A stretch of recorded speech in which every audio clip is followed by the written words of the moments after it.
Today's date is March 16, 2025. We are having a simulation for the Israeli Palestinian Confederation federal government on Zoom. And it is also shown live on Instagram and TikTok.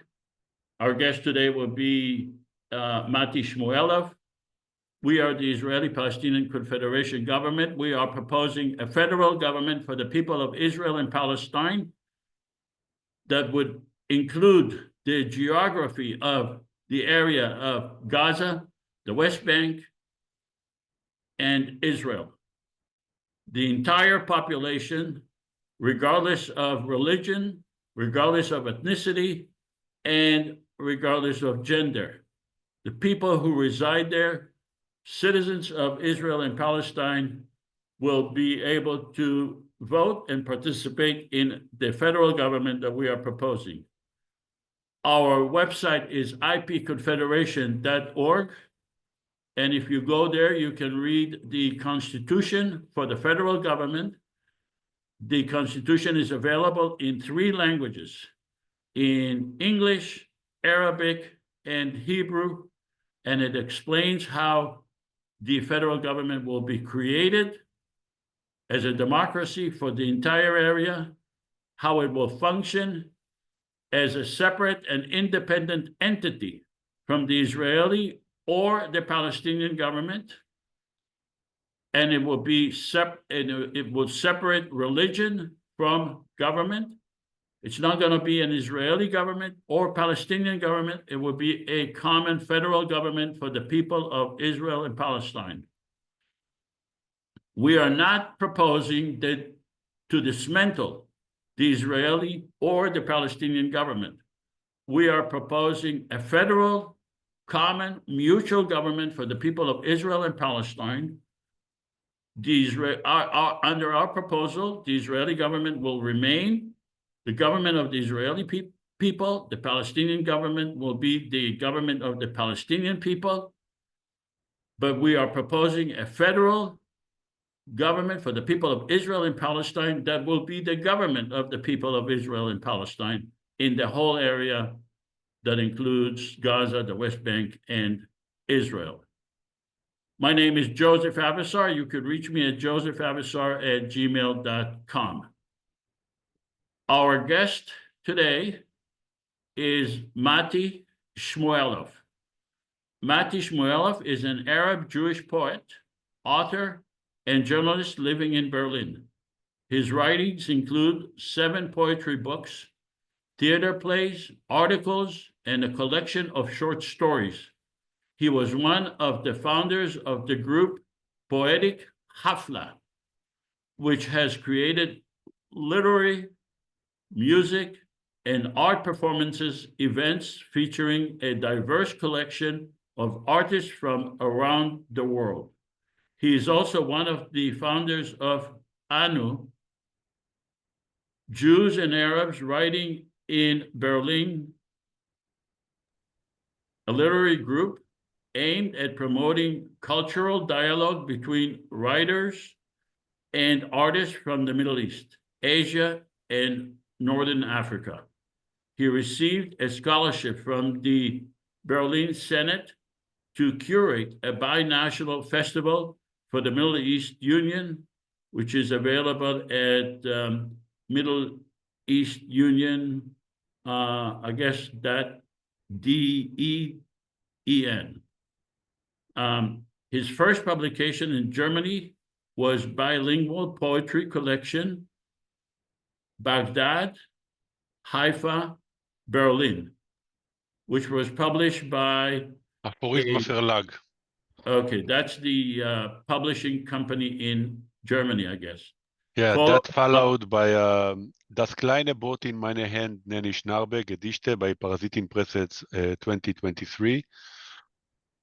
He was awarded a stipend from the Dr. Deutsche Literaturfonds. Who is that? It's a federal fund of Germany given for writers, established writers, a half a year scholarship to write books. I see. To write his first poetry book in German. His most recent poetry collection, It's This Happiness You Wanted Me to Touch, was published in Israel and won the Rabinovich Grant for the Arts in 2024. In 2025, his first novel will be published in Germany by Palm Art Press Verlag. He is an activist for peace between Israel and Palestine and is involved in several forums in both Israel and Germany to help achieve this goal. His artistic site is mati-s.com. I met with Mati twice, and he chose to discuss three legislation: joint economic zone in Israel, in Gaza, Israel, and a common police force, and rebuilding Gaza and southern Israel. Our guest on March 30th will be Razhan Morris, who is an associate professor of history at the History Department at the University of Jerusalem. On April 13th, we will have Professor Smadar Ben Natan, a legal scholar of human rights, criminal justice, and armed conflict, and expert on Israel-Palestine. On April 27, we will have an open discussion to challenge the merit, purpose, and feasibility of the federal government that we are proposing. In other words, we will have an open discussion in which you will be able to openly discuss your skepticism, your questions, or curiosity, whatever, about what we are proposing, a federal government for Israel and Palestine. And on May 11, 2025, we will have Udi Aloni, a filmmaker, writer, and artist whose work focuses on the interrelations between art, politics, and theology in Israel-Palestine. I want to remind you that we are having a $10,000 This Land is Your Land competition. We modified substantially the words, and we received permission from the Woody Guthrie, the owners of the Woody Guthrie's song, the original song, This Land is Your Land. And we are having a competition, and the winner will get $10,000 from our organization for the best song, This Land is Your Land, relating to Israel-Palestine. We are conducting a simulation to demonstrate how a federal government could thread the needle. What does that mean?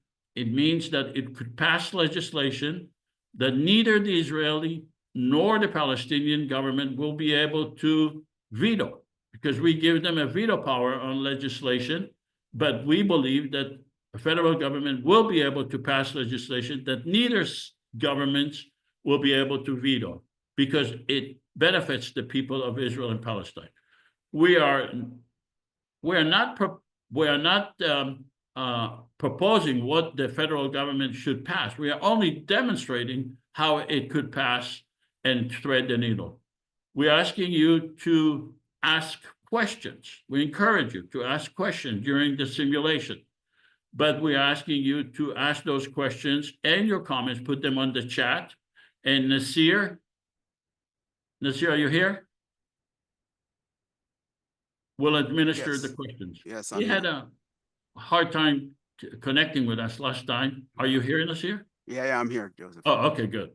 So he will translate your, but I mean by translate, I don't mean translate them into another language. I'm saying whatever your comments are, he will convert those questions to those comments to a question. So if your comment is, Israel will never agree to that, Nasir will ask the question, would Israel agree to that, etc. So please ask questions, a lot of questions, and put them on the chat because the questions clarify the issues for other audience members, and also for us, and also for Mati.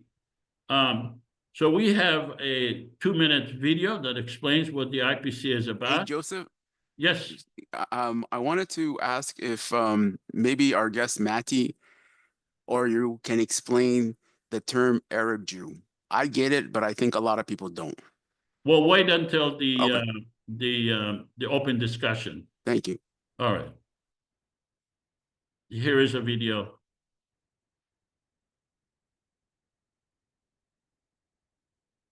The conflict between Israelis and Palestinians has endured for generations. And instead of time healing the wounds, it's only caused the anger to fester and the violence to grow. But what if there was a way to alleviate the tension? Something that may not outright solve every problem, but at least create a forum that encourages a peaceful compromise. Welcome to the Israeli Palestinian Confederation, a common third government between the Israeli and Palestinian citizens, specifically designed to foster peace, tolerance, and economic prosperity between the two nations. Here's how it works. First off, both Israel and Palestine will keep their respective governments. Israel's Knesset and the Palestinian National Authority will remain unchanged. The Israeli Palestinian Confederation, IPC, will be a third entity acting as a unifying agent between the two. The IPC will comprise 300 parliament members elected from 300 districts in Israel, the West Bank, and Gaza. Above them will preside a president and vice president, one Israeli and one Palestinian. In order for the IPC to pass a law, it will require a 55% majority from its Israeli representatives, as well as a 55% majority from its Palestinian representatives, thereby preventing either side from monopolizing the legislature. Of course, the IPC won't undermine the political power of either the Israeli or the Palestinian government. At any time, Israel or Palestine may veto a law passed by the IPC. If neither side vetoes, the law is passed. And the two nations are another step closer to resolution. Please help us make this a reality. The Israeli Palestinian Confederation. We might speak different languages, but we all mean the same thing. So let's take a vote. At this time, we'll compare the vote now to the end, and we'll do another vote at the end of the simulation. Do you support a common federal government for the people of Israel, Palestine? Please vote.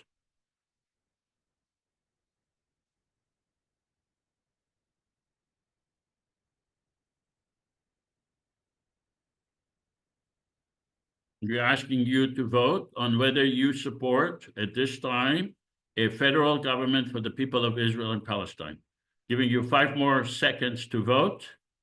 We're trying to move fast because we have a lot of issues to discuss with Mati. Okay, please publish the results. 16 out of 18, that's 89%, said yes. 2 out of 18, that's 11%, said no. We will compare and see if we were able to convert the 11% towards the yes, or God forbid, we'll see if those who voted yes change their vote to a no. All right.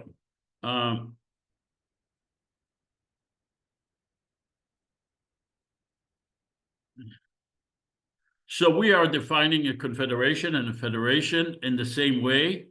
And basically, it's the Constitution. The IP Confederation is, which is on ipconfederation.org. The Constitution defines confederation and federation. That's how we define it. So some people asked, are you a confederation or a federation? We say, well, we are both, based on the Constitution. This is the heart of our simulation, and that's the assumptions. I went through the assumptions with Mati, and this is what we need to assume in order to conduct the simulation. And from now on, we will pretend that these assumptions have been achieved. that we were able to obtain major funding to propose the idea to the people of Israel and Palestine to recruit candidates in Israel, Palestine, to run for the parliament, to explain to the people of Israel and Palestine the benefits of a federal government, and for that matter, also explain to them the failure of their own governments to make peace, and that peace is in their interest, and we will be able to create a platform for people in Israel and Palestine to vote. My estimate is that the major funding that we need to assume that we have achieved is $100 million to do all of that. So when I say a platform to vote, that means 3 months to vote online. People in Israel and Palestine will be able to vote during 3 months using their phone, using their computers, using friends' phones and friends' computers. The second assumption is that 14 million people were given an opportunity to vote in the area of Israel, the West Bank, and Gaza. That 14 million people, however, children will not be able to vote. You will also have to assume, for the purpose of conducting this simulation, that 5 million people have voted, that 3 million Palestinians voted, and 2 million Israelis voted. In other words, not all Israelis or Palestinians elected to vote. Only 5 million voted, 3 million Palestinians, 2 million Israelis. You will have to assume, for the purpose of this simulation, that we elected a president, and the president received 1.5 million votes. You'll have to assume that me, Joseph, was elected president, and that is for the purpose of running the simulation. It makes it much easier for me to work as if I was elected president, and from now on during the simulation, I'm going to act as if I was elected as president.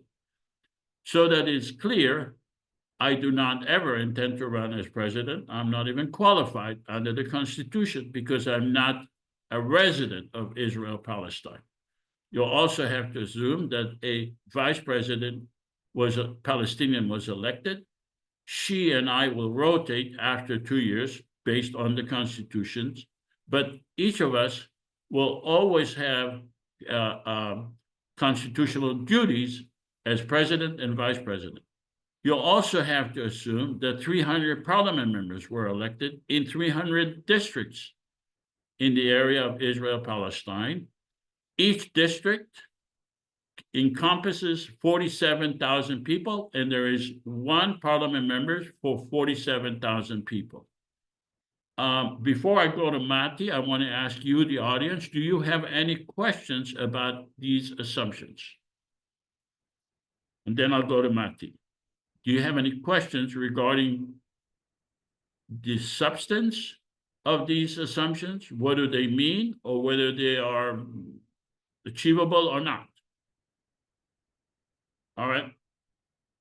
Mati, so that you know, most of the participants in the simulations have participated before. So we used to have a lot of questions, now very few, if any, questions.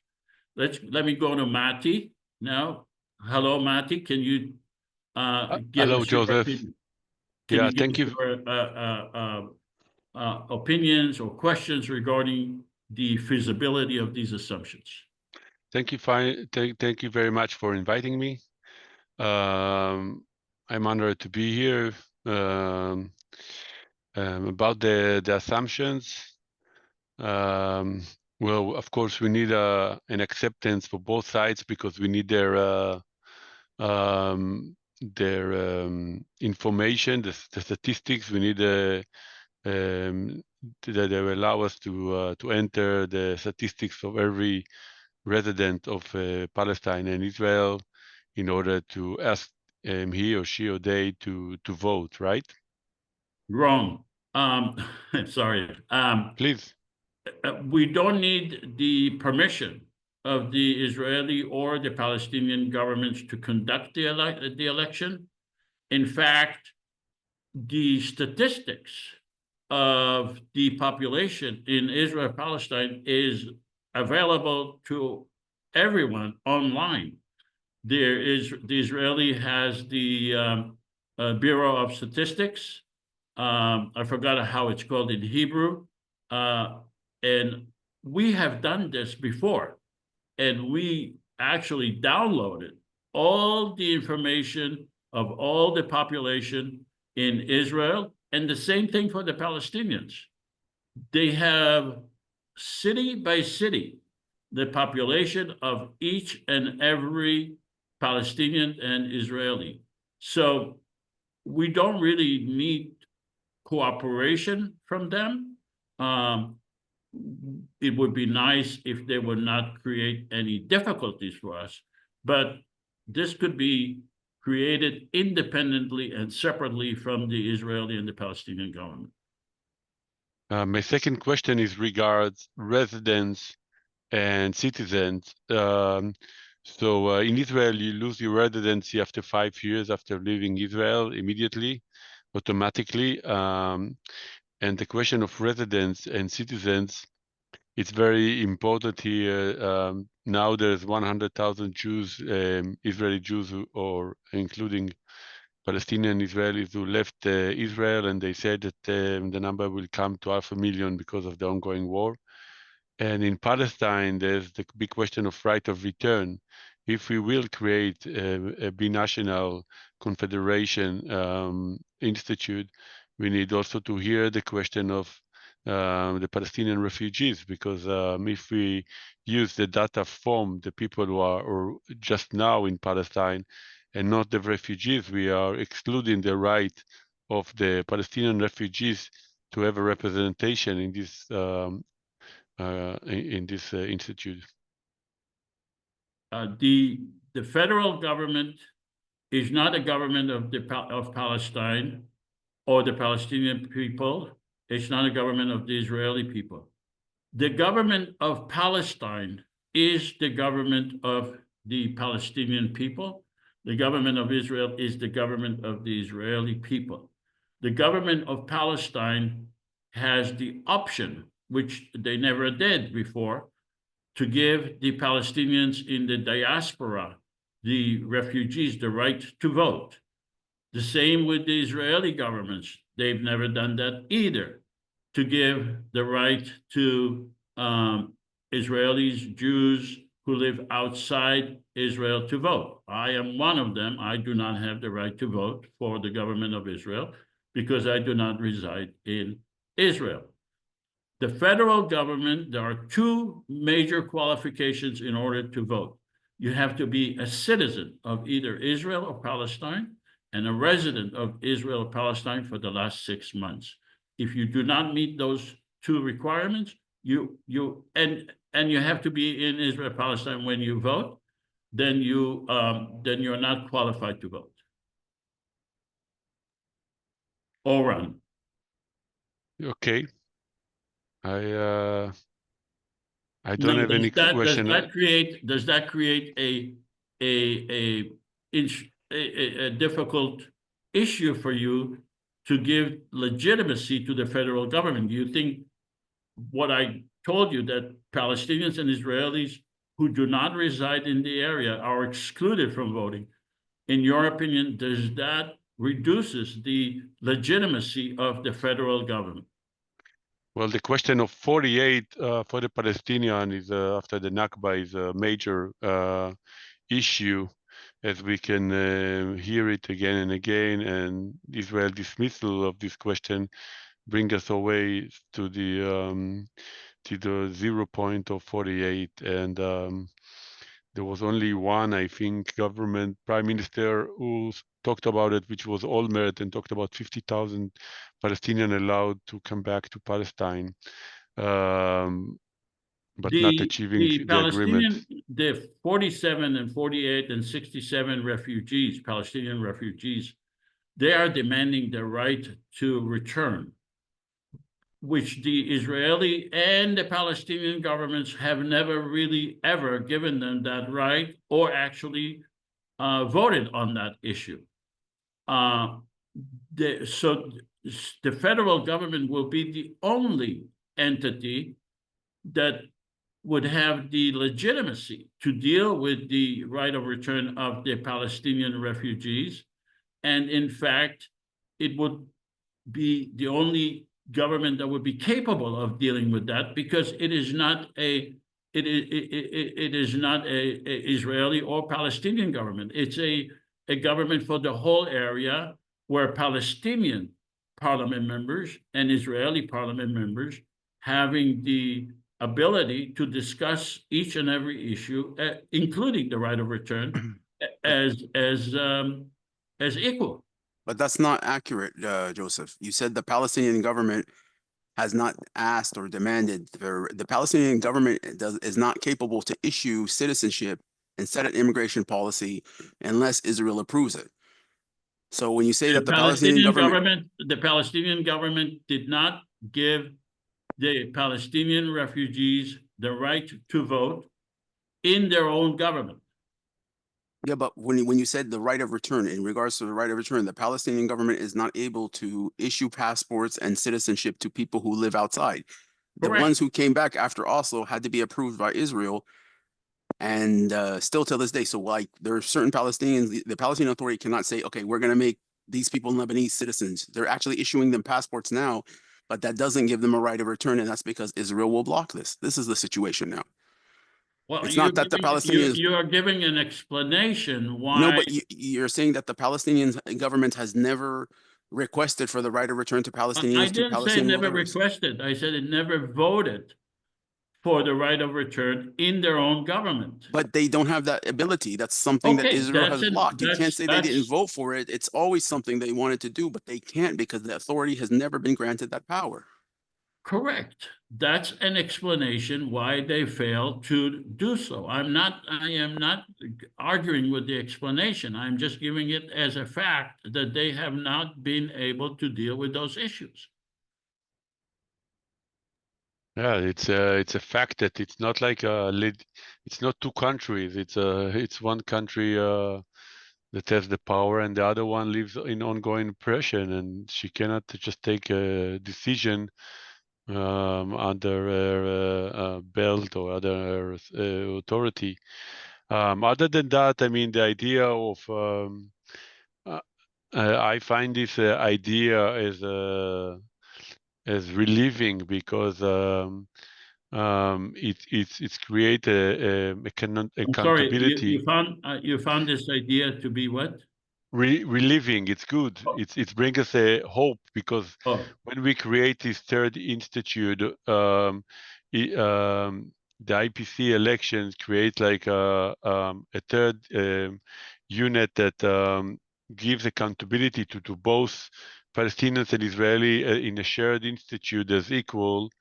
And we have never seen that before, that a Palestinian treated as equal. Even when there was peace talks, there was always a lot of arrogance, and you can even say Jewish supremacy dealing with Palestinian rights. It's never been really recognized with a depth of understanding of their catastrophe.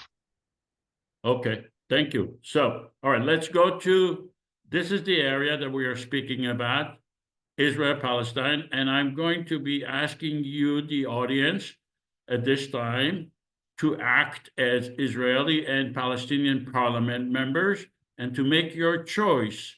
Are you an Israeli parliament member or Palestinian parliament member? Remember that your district may be a Israeli population only or Palestinian population only, but many of the districts are mixed districts. So please make your choice at this time. Are you a Palestinian parliament member or an Israeli parliament member? When you say mixed, like you mean Haifa and Lod and all the cities who are mixed, or what is the meaning of the occupied territories in 67 borders? What is mixed? Mixed meaning Israeli citizens living with Palestinian citizens. It could be in Haifa, in my opinion, all of the residents in Haifa are Israeli citizens. But there may be Palestinian citizens. So basically you're asking me, what's the definition of a Palestinian or an Israeli?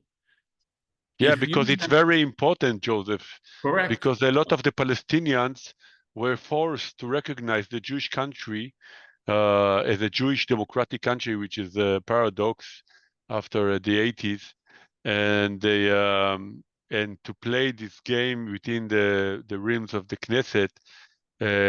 And one of the ideas that Netanyahu used to stop the peace talks and said that the Palestinians people have to recognize the Jewish state, Israel as Jewish state, and to relieve the idea of their claims towards mandatory Palestine. So we are creating, for instance, we have one people, Palestinians, from Haifa to Jenin to Bethlehem to Gaza, and also on the way from Beersheba.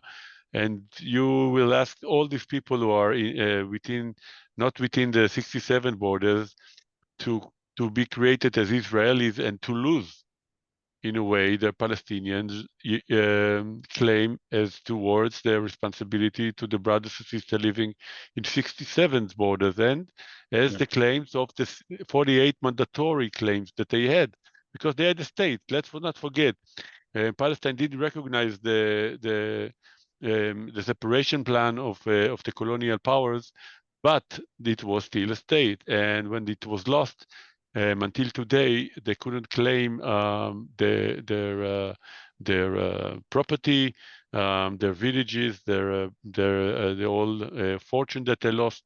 And you are in this idea of creating Israelis and Palestinians, you are raising this idea of claims.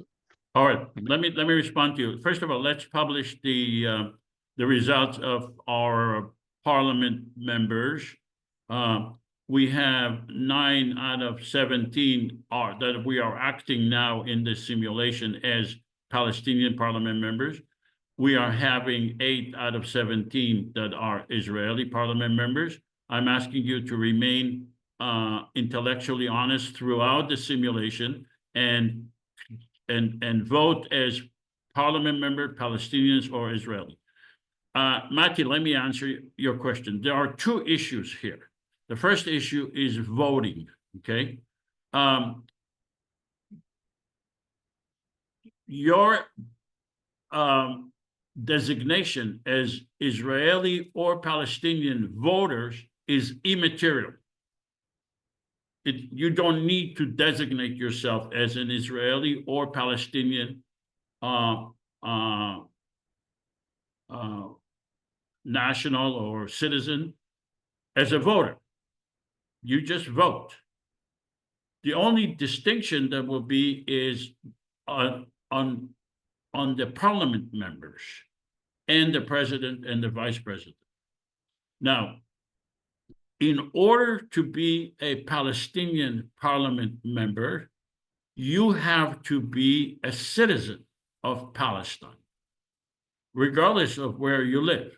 You have to be a citizen of Palestine, and you have to be a resident of the area where you live. And in order to be an Israeli parliament member, you have to be an Israeli citizen. The people that reside in your area, whether they are Israeli citizens or Palestinian citizens, can vote for you regardless of their citizenship. Does that answer your question? Yeah, that's a good answer. So if I'm an Israeli living in Haifa, I can vote to Palestinian parliament member. Did I understand you correctly?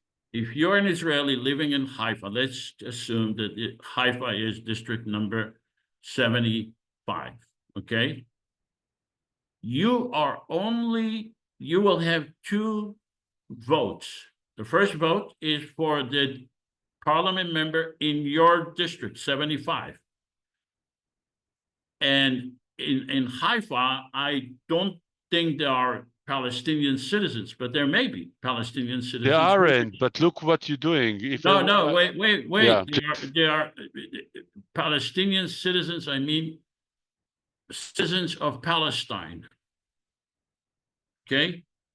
If you are a citizen of Palestine in Haifa, then you could be elected as the representative of Haifa as long as you are a Palestinian citizen and a resident of Haifa. On the other hand, for let's say someone in area between Ramallah and Jerusalem, there may be Israelis and Palestinian citizens. They can both put their names on the ballot, and one of them will be elected. So what are the issues that you are having there?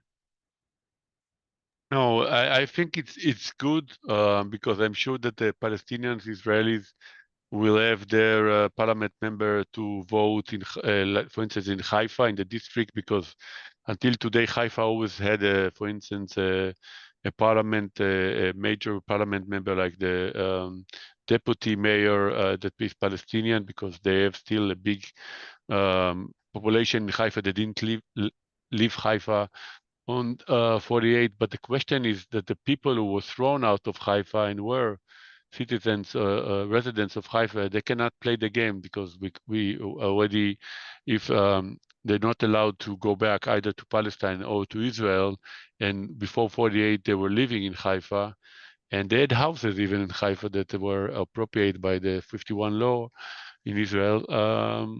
So they're out of the game, but it's okay. Let's continue with the assumption that maybe the Palestinian will agree to this third to the institute and change within. Now, so now we have a parliament, Palestinians and Israelis. We also, I asked Jeff Warner, I called him earlier or yesterday, to act as Israeli Prime Minister. Jeff, are you here? I am. Okay, good. Thank you. So you will be acting as Israeli Prime Minister. You are in a separate government. You are not part of our government. You're not allowed to vote as a parliament member, or you're only given a veto power over legislation. Do I have a volunteer to be Palestinian president? Mati, are you willing to be a Palestinian president in this simulation? Yeah, I would love to. Yeah. Okay, good. So we now have I am the president of the whole area. I was elected by 1.5 million votes. The Prime Minister of Israel is the Prime Minister of Israel. Mati is the President of Palestine, and we have parliament members. So the first order of business that we have now is, after the election has taken place, is to ratify the Constitution. Libby, would you be so kind as to read the Constitution? We believe that Palestinians and Israelis are entitled to equal rights under the law and guaranteed human rights and freedom. The Israeli Palestinian Confederation does not intend to supersede or supplant the Palestinian or Israeli governments, nor to abrogate or undermine any agreements between those governments.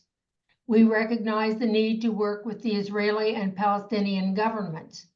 Our purpose is to resolve conflicts and to expand the relationship between Palestinians and Israelis in a fair and equitable manner. We believe in equal rights under the law, guaranteed human rights, and freedom for all. We voluntarily give the legislatures and the governments of Israel and Palestine veto power over legislation we pass relating to the domain of control of those governments. We believe in the separation of power between the legislative, executive, and judicial branches. We believe in the creation of a permanent secular government for all the people residing in Israel and Palestine. We believe in having a separate judicial branch relating to IPC legislation with Israeli and Palestinian judges, with a system to avoid biased decisions based on nationality. So basically, our Constitution, this is a short version of the long Constitution that I showed you at the beginning, states that the Israeli and the Palestinian governments could agree to whatever they want. Constitutionally, we are prohibited from interfering or undermining any agreements between the Israeli and the Palestinian governments. And we give them a veto power on legislation that we pass that violates their sovereignty. Before I go to Mati, does anyone have any questions regarding the Constitution? All right, let's go to Mati. Mati, do you have any questions relating to the Constitution? Yeah, the idea of a secular government is far from reality. Both countries are traditional. In Israel, you cannot really ignore that the Jewish component of the Israeli Jewish identity is very important to all of the parties. I guess the liberal minority, secular liberal minority is a minority today, and it doesn't represent most of the people. Neither than the Fatah secular idea of the 70s also vanished in a way. And if there were really election today, the Hamas will win. This is the reality, if you want to admit it or not. So the idea of a secular, it's kind of interfering with, it's suppressing the idea of the identity of people. If people want to vote to Muslim, Christian, Jewish, Orthodox Jewish, I don't know, secular Jewish, Mizrahi Jewish, it's their right, it's their identity, and you cannot force them to be secular. Well, we already had the election, and 5 million people voted.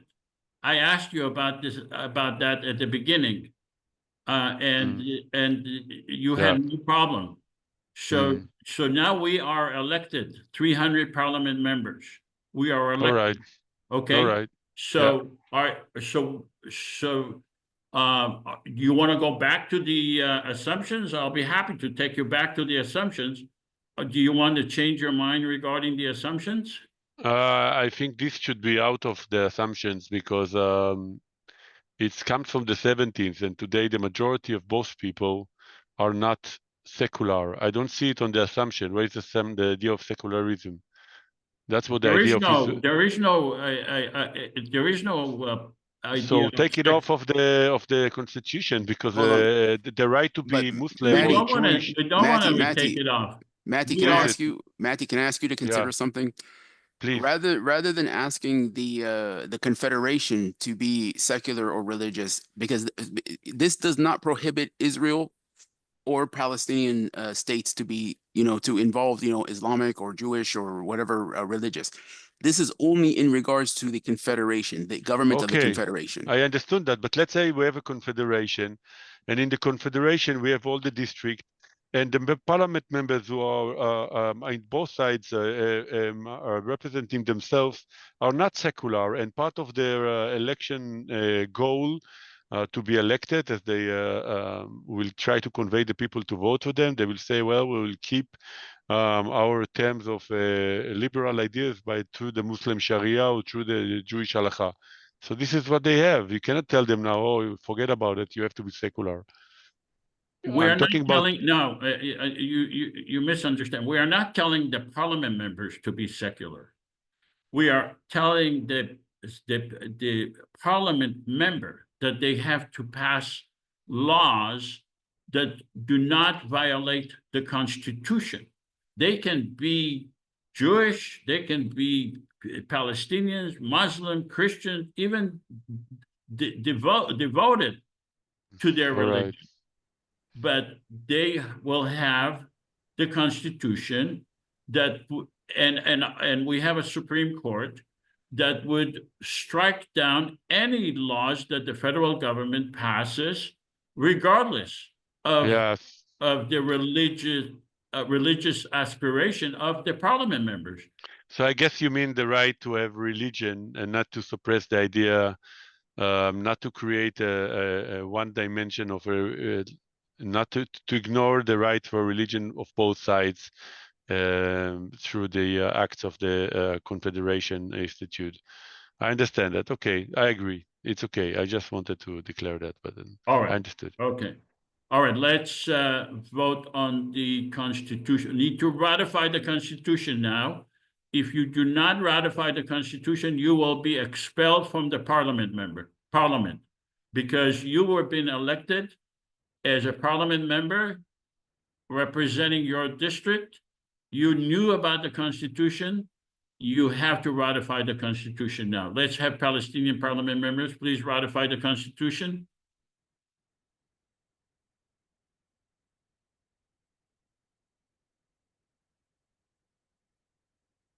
Okay, publish the votes.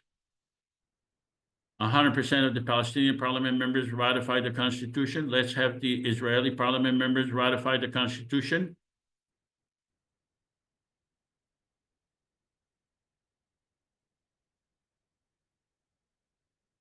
Publish the votes. 100% of the Israeli parliament members ratify the Constitution.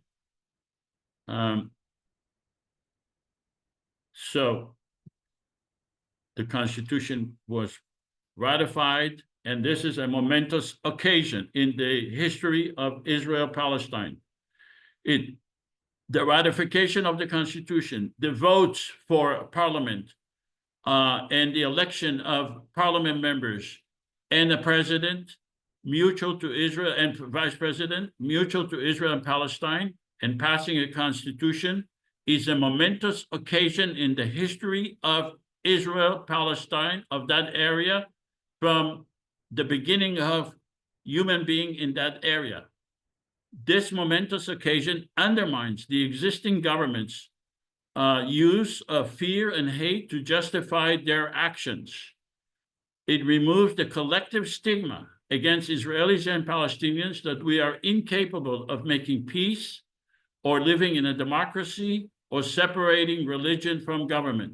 It provides huge political capital to me as the president, to my vice president, and to each one of you as parliament members. And it compels the governments and organizations to contribute to our success. It gives the Israelis and the Palestinians people new self-image that we are capable of finding a way to live together in peace, together in the same land. It proves that the Israelis and the Palestinians are not a monolithic society, that we can think independently, regardless of our nationality. That's why we had some Israelis and some Palestinians support the federal government. So this is a momentous occasion in the history of Israel-Palestine. So our first legislation is to grant a veto power to the separate governments. Libby, would you be so kind as to to read the legislation? The Confederation is the government of the entire population of Israel and Palestine from the river to the sea. We recognize the Palestinian and Israeli governments and are seeking their cooperation to implement our vision for peace by giving them a veto. We will do our utmost to satisfy the essential needs of each government. We are pleading with the Palestinian and Israeli public to understand that while we would like to pass the best legislation possible to improve their lives, under these constraints, a perfect legislation is not possible. We hereby bestow a veto power relating to legislation affecting sovereignty to the following: the government of Israel on issues in which it is indispensable, the Palestinian government on issues in which it is indispensable. In the event of changes in the entirety of the Israeli or Palestinian governments, this legislation may be amended or repealed subject to the IPC Constitution. The Parliament will decide on indispensability. Vetoes may be bestowed individually or collectively.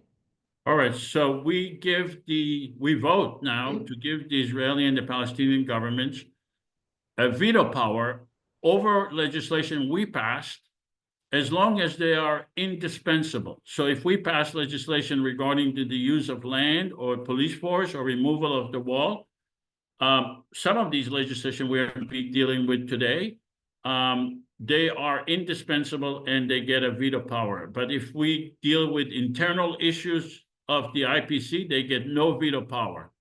The reason we give them a veto power is because it gives a safety net to both sides, the governments and the people of Israel and Palestine, and increases the likelihood of Israelis and Palestinian participation, and decreases the Israeli and Palestinian government's opposition to our federal government, and removes any claims that we are a subversive, that we have subversive intentions. In fact, we have claims to include them into the game and give them a veto power, and it gives legal protection to our candidates from unnecessary prosecution of being anti-Israel or anti-Palestine or subversive.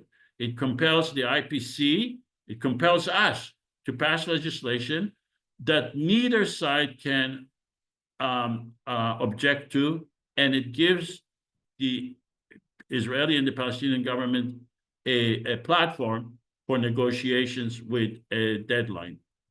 Before we vote, does anyone have any questions on this legislation of granting a veto power to the separate governments? Okay, let's go to Mati. Mati, do you have any questions or comments regarding this legislation of that we are going to give a veto power? I think, well, for instance, there will be, it's not so clear sometimes what is the internal matters and what is the not internal matters. So, let's take the wall as an idea. For instance, removal of the wall. The wall. They will say, well, it's an internal matter. We want to protect our people. Or police force, they'll say, well, it's internal matter. We want to protect our people. We don't let them to have a police force. They have to be, without a police force that can treat us. The use of the land, they'll say, well, any claim for the land will change the status quo. So we are the one that decide whether we give the Israeli or the Palestinian governments a veto power.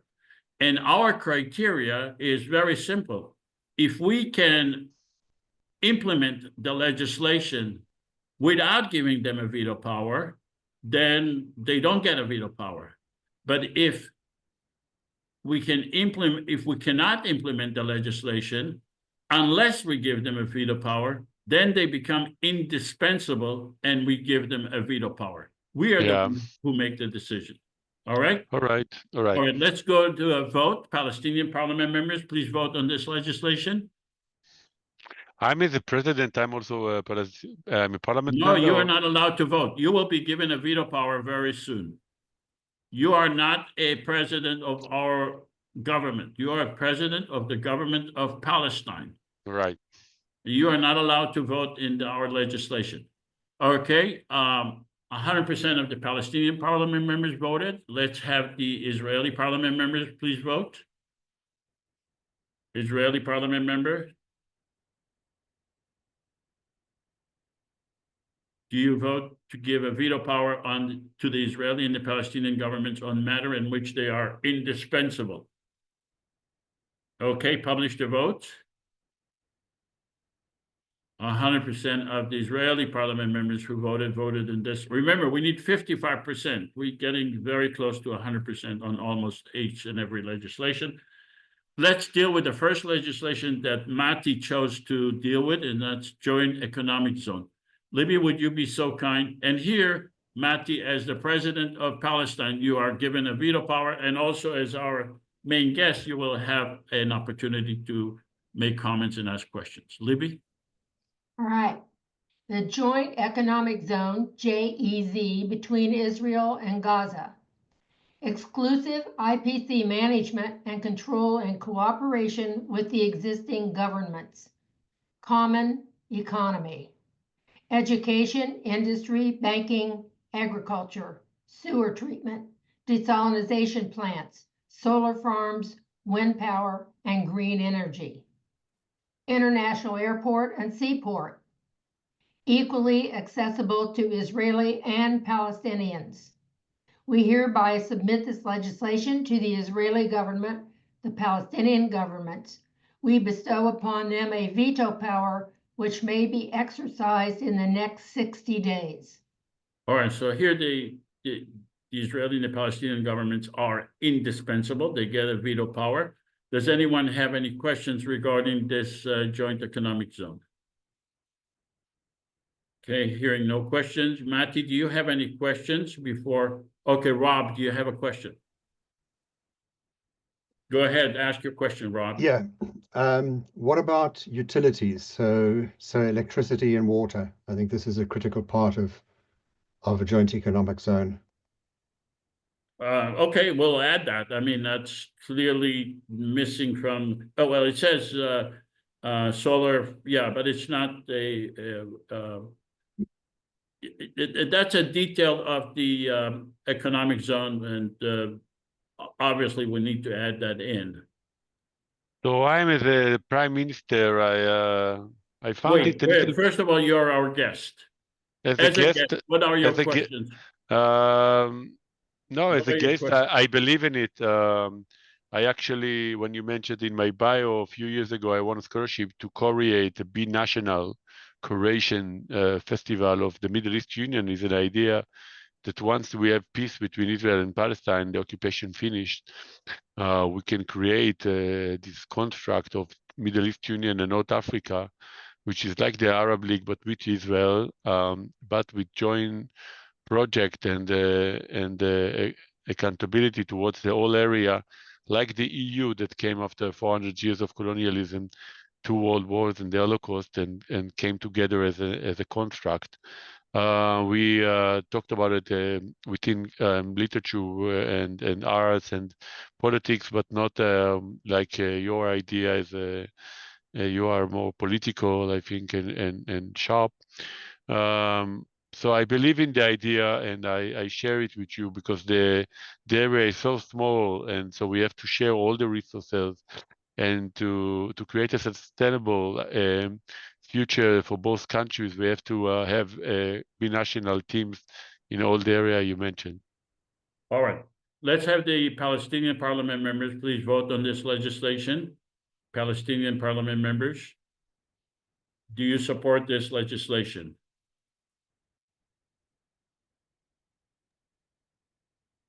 Publish the votes. 100% of the Palestinian parliament members voted for this legislation. Let's have the Israeli parliament members please vote. Israeli parliament members, please vote. This is just to demonstrate to you how the federal government will function in reality. Okay, 100% of those who voted, but we have more than 55%. This legislation passes the parliament.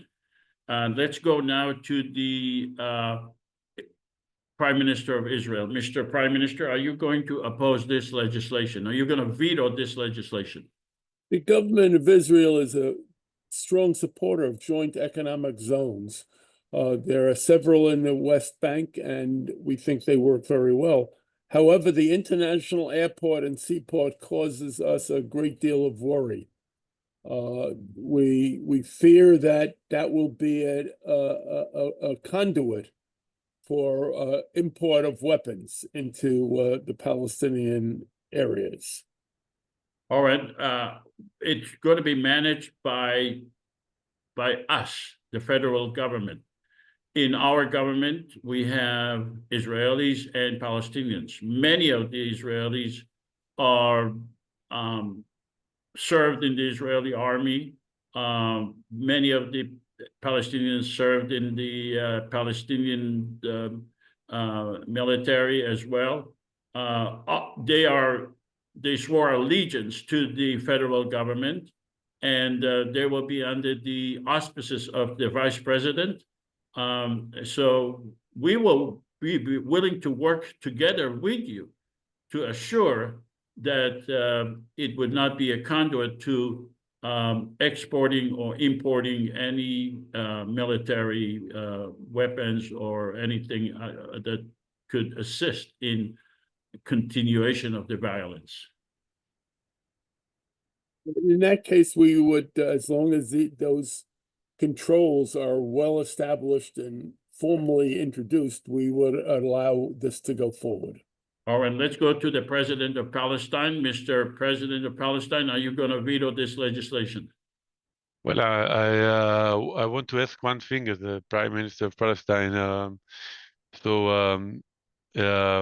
Did I already got the end of operation before I became the head of the parliament? That's a question, because you are assuming that I have a country, ongoing active country like the country of Israel, and I don't gonna veto it, but I need to know that I have an autonomy on all this area of questions before the establishment of the IPC, right? Because We don't, these are your issues, Mr. President. We are recognizing you as the entity that could give us a problem. And so therefore, Joseph, if I understand, we don't really care about your legitimacy or your confidence in your own presidency. You are indispensable to us at this time, and we're giving you a veto power. listen, I just want to go back to the reality. When there is, for instance, solar panels in South of Hebron Hills, and Israel comes and take it off. So the question of all this stimulation is after peace between Israel and Palestine, because if we're not talking about peace, so I'm living under oppression. So for me, even what my friend, partner, Mr. President, we do not preclude you from making peace with Israel. Okay? We do not agree that we have to wait for you and the government of Israel to make peace. We think that you are a failure, quite frankly, and the Prime Minister of Israel is a failure. But we are giving you a veto power for one reason and one reason only, is because you are indispensable to this legislation. So all your political concerns or insecurities of your legitimacy is your issues. It's not our issues. You have a veto power, and that's it. Are you going to exercise it or not? No, I will veto it until I get the end of oppression from the Israeli government, and until I finish the Israeli oppression of 67. I'm sorry. Okay. I mean, I can. So fine. That's fine. That you can veto it. The question is, I'll go back to the parliament and I am actually. I think that you're harming the Palestinian people by vetoing it. I'm not sure that you have legitimacy, and we'll try to work to see if we can implement this legislation, even if you veto it, because your veto is, you are not that indispensable. It would be nice if you not veto it, but you're not that indispensable. You could very well be dispensable when it comes to this legislation. I don't know if this is the language that you would want to speak to the Palestinian president, to be honest with you. I know. Because let me tell you why. I know that, but the reason the language is being used is to clarify the issue. Okay, this is what this is not going to be used in public. This is not going to be. But yeah, but the problem, Joseph, is that Mati is doing something very important for Palestinians. Okay, he's saying that you're coming up with these joint economic zones, these other legislations and stuff, and you fail to hit the realization of what the Palestinians really want: self-determination and independence. You cannot come and blanket the real problem with economic zones and joint language learning things and other legislation. This is a blanket to cover, because joint economic zones may bring short-term economic gains to Palestinians, but the overall problems of settlements and land seizures and other stuff is going on, and this is what's going to make something like this fail. Thank you, Nasir. You are making the assumption that the federal government and the legislation is interfering somehow with the identity or the of I the don't Palestinian. think it is. And I think you know that I don't think it is. But I Well, think no, that I the know, but in precaution, this the argument, precaution that that the president is taking, he actually is doing a better job than me as Palestinian president, is that he's taking that into consideration, because all of this can literally, like a house of cards, can come down, because the basis.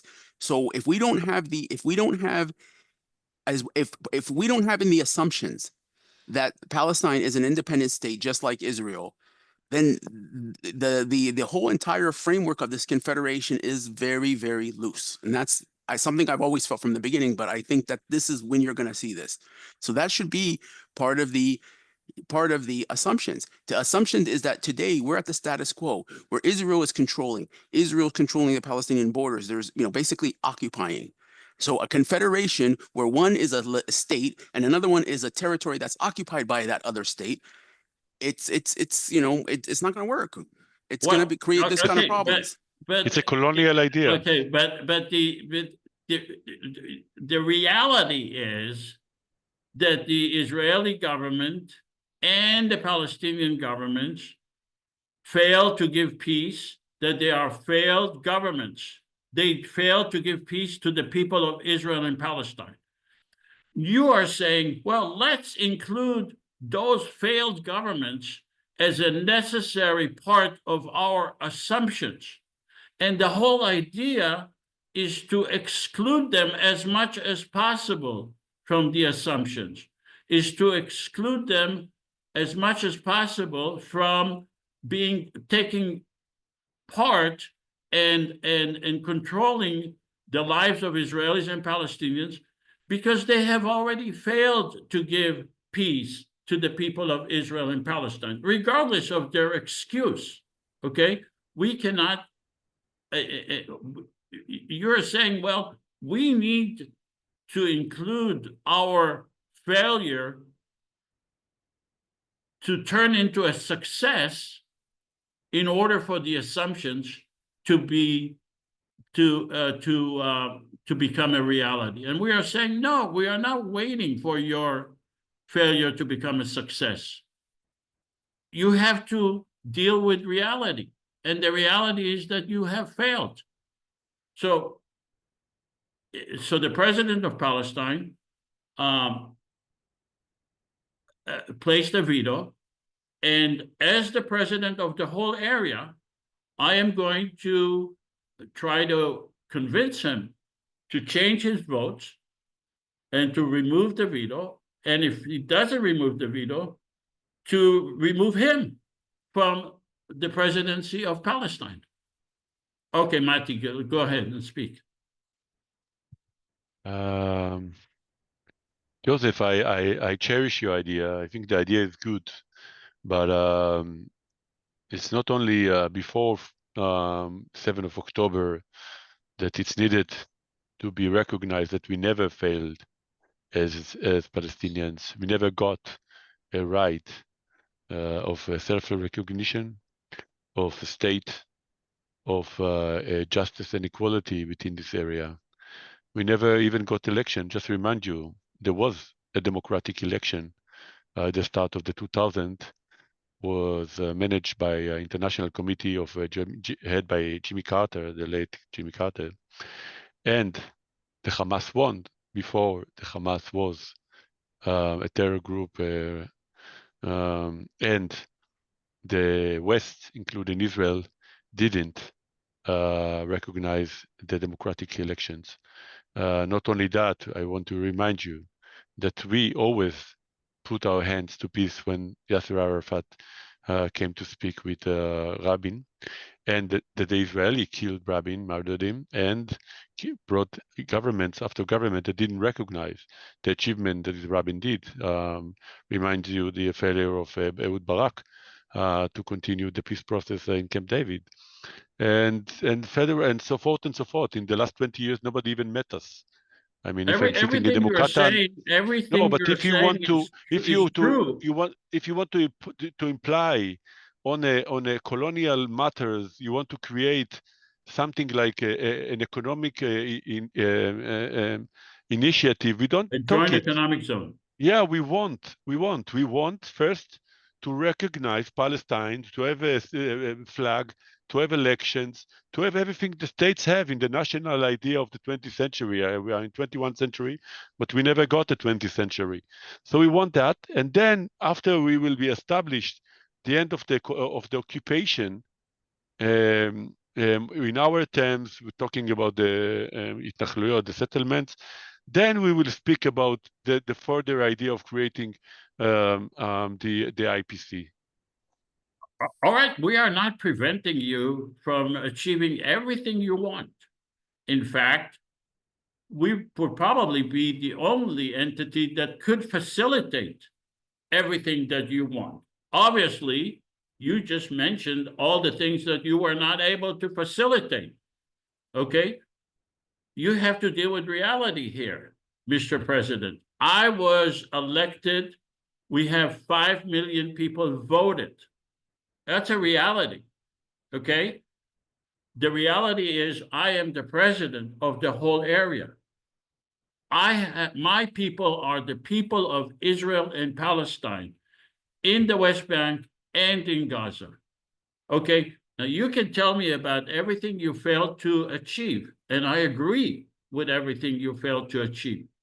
But we want to be a success for the people in Gaza and the people of Israel. And we are giving you an opportunity to let us succeed. The people of Gaza, my people. I was elected in that area. We have 50 parliament members in that area that voted to ratify the Constitution. Now you want to pull us into your own political issues inside Palestine. And we're not going to let you do that. Because the people of Israel and Palestine are more important than your own political issues. But we're not preventing you from achieving your political issues.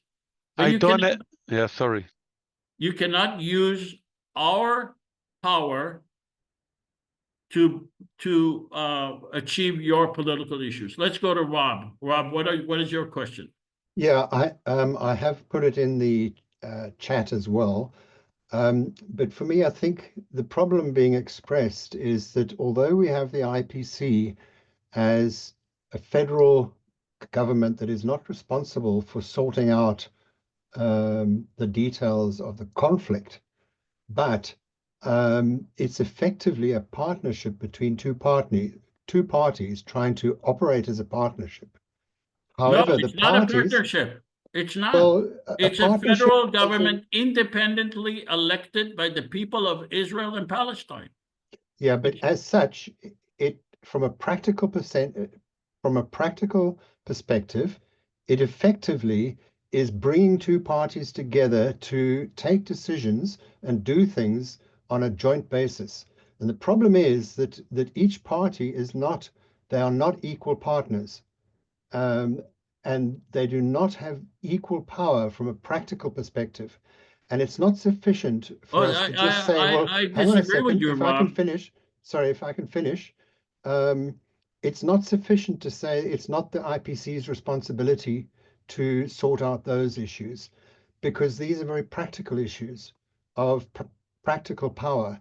And therefore, I think the IPC needs to recognize this and come up with solutions as to how to deal with the unequal reality on the ground. And we do that. The IPC gives equal power to the Palestinians and the Israelis. You have to have 55% of the Palestinian parliament members, along with 55% of the Israeli parliament members. What we have here is a political entity called the Israeli government and the Palestinian government. They are both failed entities as far as giving peace to the Palestinian and the Israeli people. We created a separate and independent entity from those failed governments and we will refuse to enter into the arena of these failed governments and to be used for the purpose of their own political agenda. All right, let's go on. Okay, so if I can just respond to that, I understand that completely, and I think the sentiment is correct. However, let me turn it around as a question and then say that would we be happy as an IPC if every good decision we take, all the initiatives that we think are sensible, and we agree on them, we vote on them, but we realize actually that they're all impractical because they will never be realized? Surely the IPC should rather be trying to foster an ability to resolve those issues as well as taking important initiatives. Well, then And I'll stop at that point. Yeah. Okay. Thanks for hearing me. Okay. What legislation do you propose that we pass in order to satisfy the political needs of the Palestinian or the Israeli governments? Why should we even get into that mess to begin with when we are claiming that they are failed governments and we created an entity separate and apart from them because they are failed government? What legislation would you suggest that we pass to satisfy their needs? I would have to think long and hard about that, and I think that is the critical thing. Yeah, it's going to be very, very long and very hard because it's not going to be possible. It's going to pull us back into the mess that is created by these two failed entities. All right. So if the president of Palestine will not remove his veto, then as the president, I will work hard to remove him if necessary, and bring another president who will not remove his veto. But I think that I just want to say, don't use the word failure, because when we talk about asymmetric situation of oppression of colonial regime, you cannot use the word failure. It's not that we never said as Palestinians that we don't want peace, that we don't want normality, that we don't want nationalism like Israel has. No, we want it, but we never got it. So to say that we are failures, it's like we had like we were self-reliant, and we wanted to create militants and to live in uncertainty. No, we never. We want that, but we don't have the other side. And in the last 20 years, I can tell you also, in fact, nobody met with us. From the Netanyahu rule, he never met with Abu Mazen. So this is the reality. So what I think about your idea, which I really cherish, and that's why I joined. It's not I joined because I'm a utopian, and I did it with my group, with Palestinians in Berlin, because I want to tell you, you have to start the IPC as a campaign, of course, before we have peace, to talk about the day after, but it can be only adjust as a day after tool. It cannot be created in time of oppression and without peace, ongoing determined peace. Sorry, that's my idea. Yeah, and I disagree with you, and I disagree with your sentiments, because to say we need to succeed, and I understand why you don't want me to use the word failure, because the word failure actually accurately represent the failure of the Israeli and the Palestinian governments to give peace.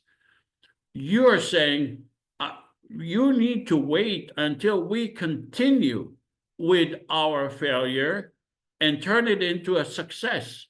And until that time, you just wait and let the people of Palestine and Israel suffer. Well, The whole reason for our creation is because of your failure. And I understand why you don't want us to use the word failure, but it's the reality. And that's why we had 5 million people voting for us. We have the legitimacy in Israel-Palestine. You do not. You do not.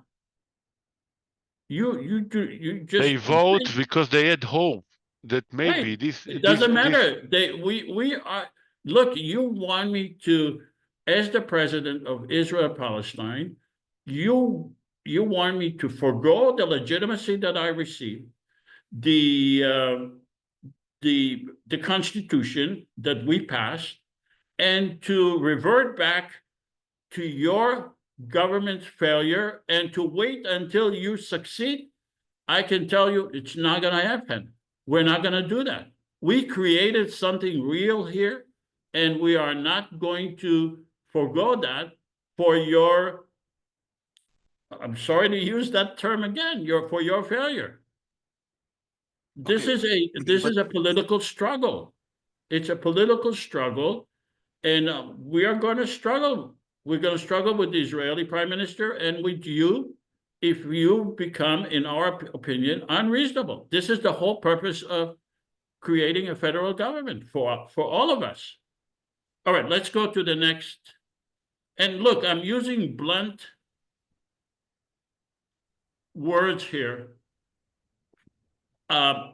for a purpose, because how are you going to ask a government to cooperate with you when you just delegitimized it?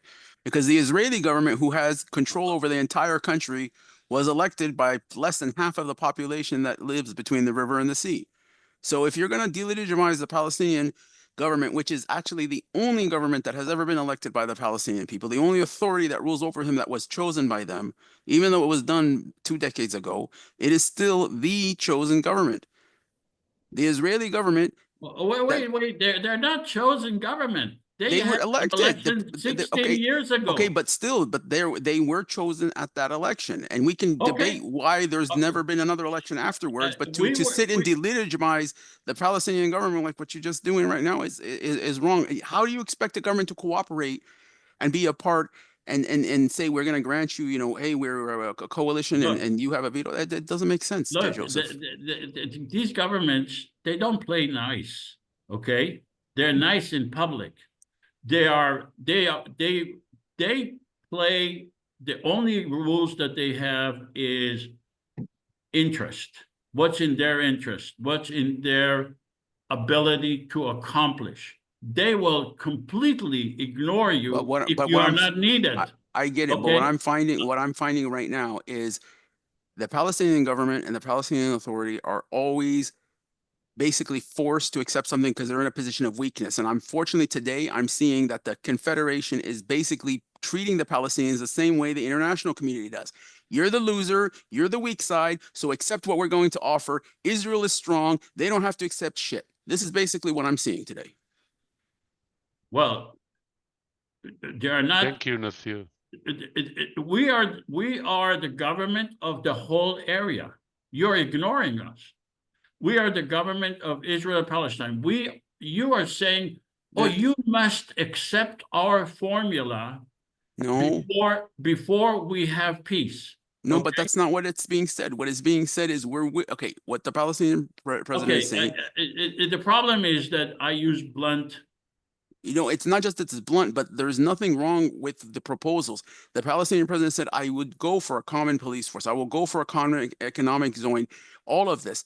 But again, we want to be an independent state. We have to also be an equal state and participant. We can't the sidelining Palestinian aspirations for these proposals and these things are inconsistent with what the Palestinian goals and wants. Okay, so then what you need to do is you need to convince the parliament members in our government, Palestinian and Israelis, that they should vote for a two-state solution. They should vote for a mechanism to give the Palestinians their own government. That should be done in a democratic way.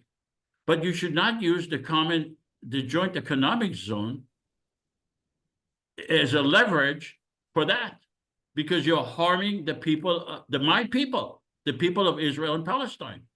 But If you are, Joseph, can I say something? You are talking like Trump in a way.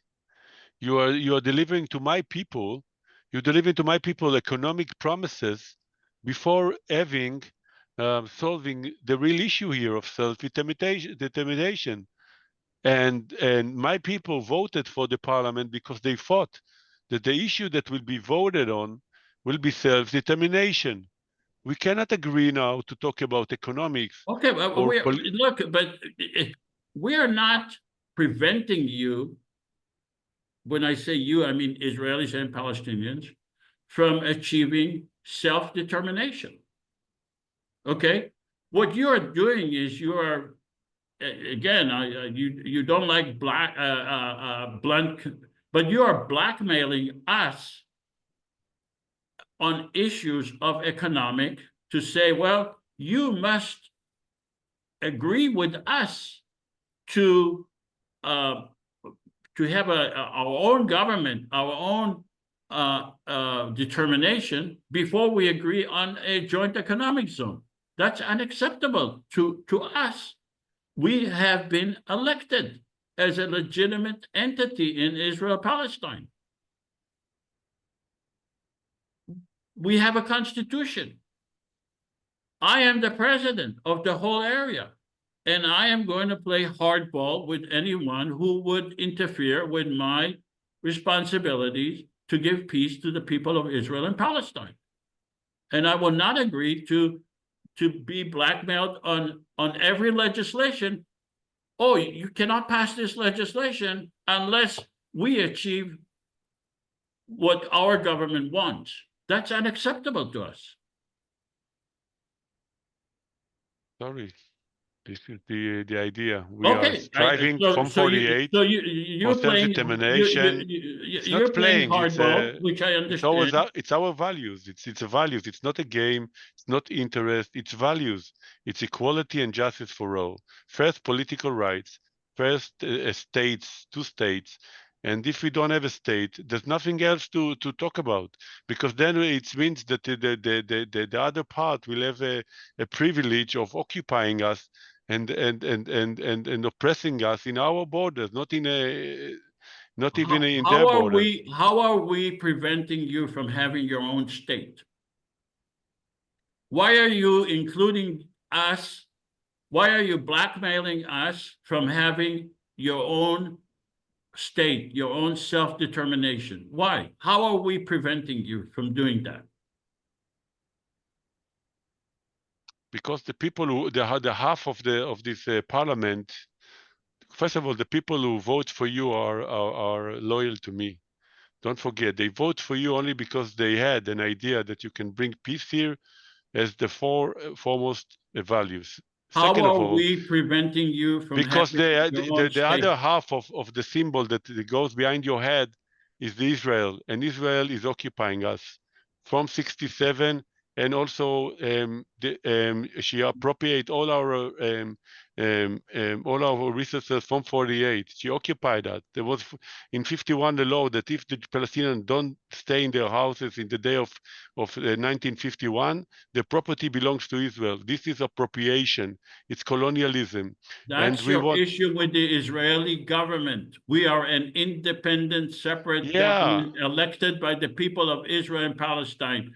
Tell me how we, as the federal government, preventing you anything from you, anything. In fact, we are the only entity that could facilitate what you want. I'm as a Palestinian prime minister will agree to even come to another simulation with you, Joseph, only if you put the two-state solution as the foremost goal of this federation. Otherwise, we won't agree. We had that. We did that, and we voted on a two-state solution. We did. In fact, Nasser was the president of Palestine. We voted on that. So we have a state. We have a free state. No, look, every simulation, we passed different legislation, okay? We had a vote on a two-state. Yes, we did, but that doesn't mean this is just to demonstrate how the federal government could pass legislation that would be acceptable. But we are not going, the purpose of the simulation is to demonstrate how this federal government will function. Thank you, Joseph. As I said, I don't have nothing new to say. I just say this idea it only becomes after peace agreement was signed by Israel and Palestine. You cannot jump into this utopic idea without a visible, an agreeable, international recognized idea of a separate state of Palestine with the 67 borders. Well, Before these are that, the comments. These are the comments that you should have made when we presented the assumptions. Okay, this goes back to the assumptions. The assumptions is that we were able to obtain major funding. We were able to have an election. we don't need we need money, but we need first national rights. That's why we are struggling. There is no need for anything else other than funding to create the election. Joseph, you're sitting in the US. You have political rights to vote because you are in a state that's recognized by the world. I am not speaking about the US. I'm speaking about Israel. Yeah, but it's a federal government. She has a federal government, and she even made some kind of an agreement with the natives, the first Americans. But in Palestine, until today, there's no political rights between the sea and the river. Let me take you back to the assumptions.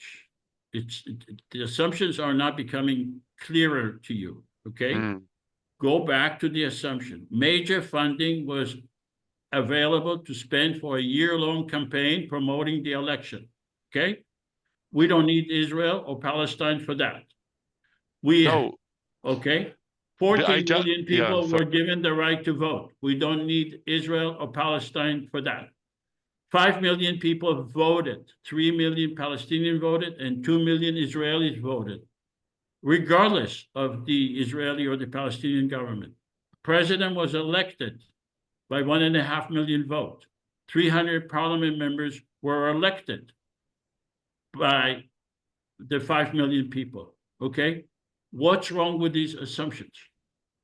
Why can we achieve those assumptions regardless of the issues that you present are necessary before we conduct the election?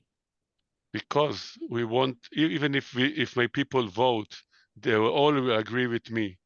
Our national identity is living under colonial rule. We voted for this, maybe they voted for this organization in order to enhance their ability to bring the other side to the realization that we won't agree to live under oppression. And if you don't put it as the goal of the IPC, you will fail again. You will see as somebody who wants to bypass our national identity, our claims for a state, for ending the oppression. That's it. So you're saying that we will not be able to achieve the 5 million people voting. That's what you're saying. You will maybe achieve to then if part of them. It, we have legitimacy. I'm sorry. You will achieve part of them. Maybe there are so much, you don't know how much hard it's to live under oppression. Maybe they will do it in order to bring some kind of international visibility to the rights. But if you will just jump into economics and again suppress the idea of our national identity, self-determination, an idea that we are right to have a state like Israel have a state with borders, with sovereignty, with our own ideas of have an airport or not, without asking them to agree to have an airport. We never agreed that they will have a nuclear arm. Look, so what? You're the one who chose these issues to discuss. So I was wrong. I was wrong. Okay. Now I understand. Right. So all you're saying is, as the federal government, you should be introducing legislation, different legislation first. That's all you're saying. Yeah, I agree. Okay. All right, Otherwise, I will tell the people not to vote and not to recognize problem. you as a third party. I will tell them not to vote. I'm the Palestinian member. You can take me out of my powers, but this is why I was elected, to keep the rights of the Palestinian people. All right, so we have no disagreement. I have no disagreement with you. If you say present different legislation to make it more malleable for the Palestinian or the Israeli people to accept our legitimacy, by all means, yes. And then let's see how many Israelis will agree to hear the word peace on your first Look, policy these agenda. elections are going to be created regardless of the sentiments of the extremists on each side. I think we exhausted the. Okay, let's go to Ingeborg, please. Yes, I hear you discussing about where to start with the chicken or with the egg, and I'd like to share how I understand your work here. We are trying to create a third entity, not is the two-state solution, if we are honest, is dead. There are 600,000 settlers in the West Bank, as far as I know. Maybe the numbers have increased, but I cannot imagine how there can be a Palestinian state with 600,000 settlers, and I cannot imagine how they can be made to live with all the weapons they have. So the only chance I see is to go with your idea of creating a third thing, which is one state. And for this one state, it's a long path, but we have to give up the Palestinian state. I'm a Palestinian parliament member too, and I hate it. I would prefer a Palestinian state, but it's not realistic. So I go with the utopia, and I hope we can take everybody along, and we create this third thing. And of course, we will all grieve this no Palestinian self-determination, but I hope it will come in this new form that we get self-determination, and we first create a peaceful this common police force, this economics, and from this the trust will grow, and maybe, well, yes, that's what I think. Thank you. All right, so we're running out of time. I just want to go through the rest of the legislation that we could pass. Common police force that we meant to pass, but we're running out of time. Common police force, Israelis and Palestinians together under a common uniform, Palestinians under the federal government, and rebuilding Gaza and Israel for us to obtain $50 billion to rebuild Gaza and Israel. But since we're running out of time, and I want to go into the open discussion and have people ask questions, we're just not going. We don't have time. We had a lot of conversation about the assumptions, really, and I thought that conversation was very excellent conversation. Let's have a post-simulation survey. After participating in the simulation, do you support a common federal government for the people of Israel and Palestine? Please vote.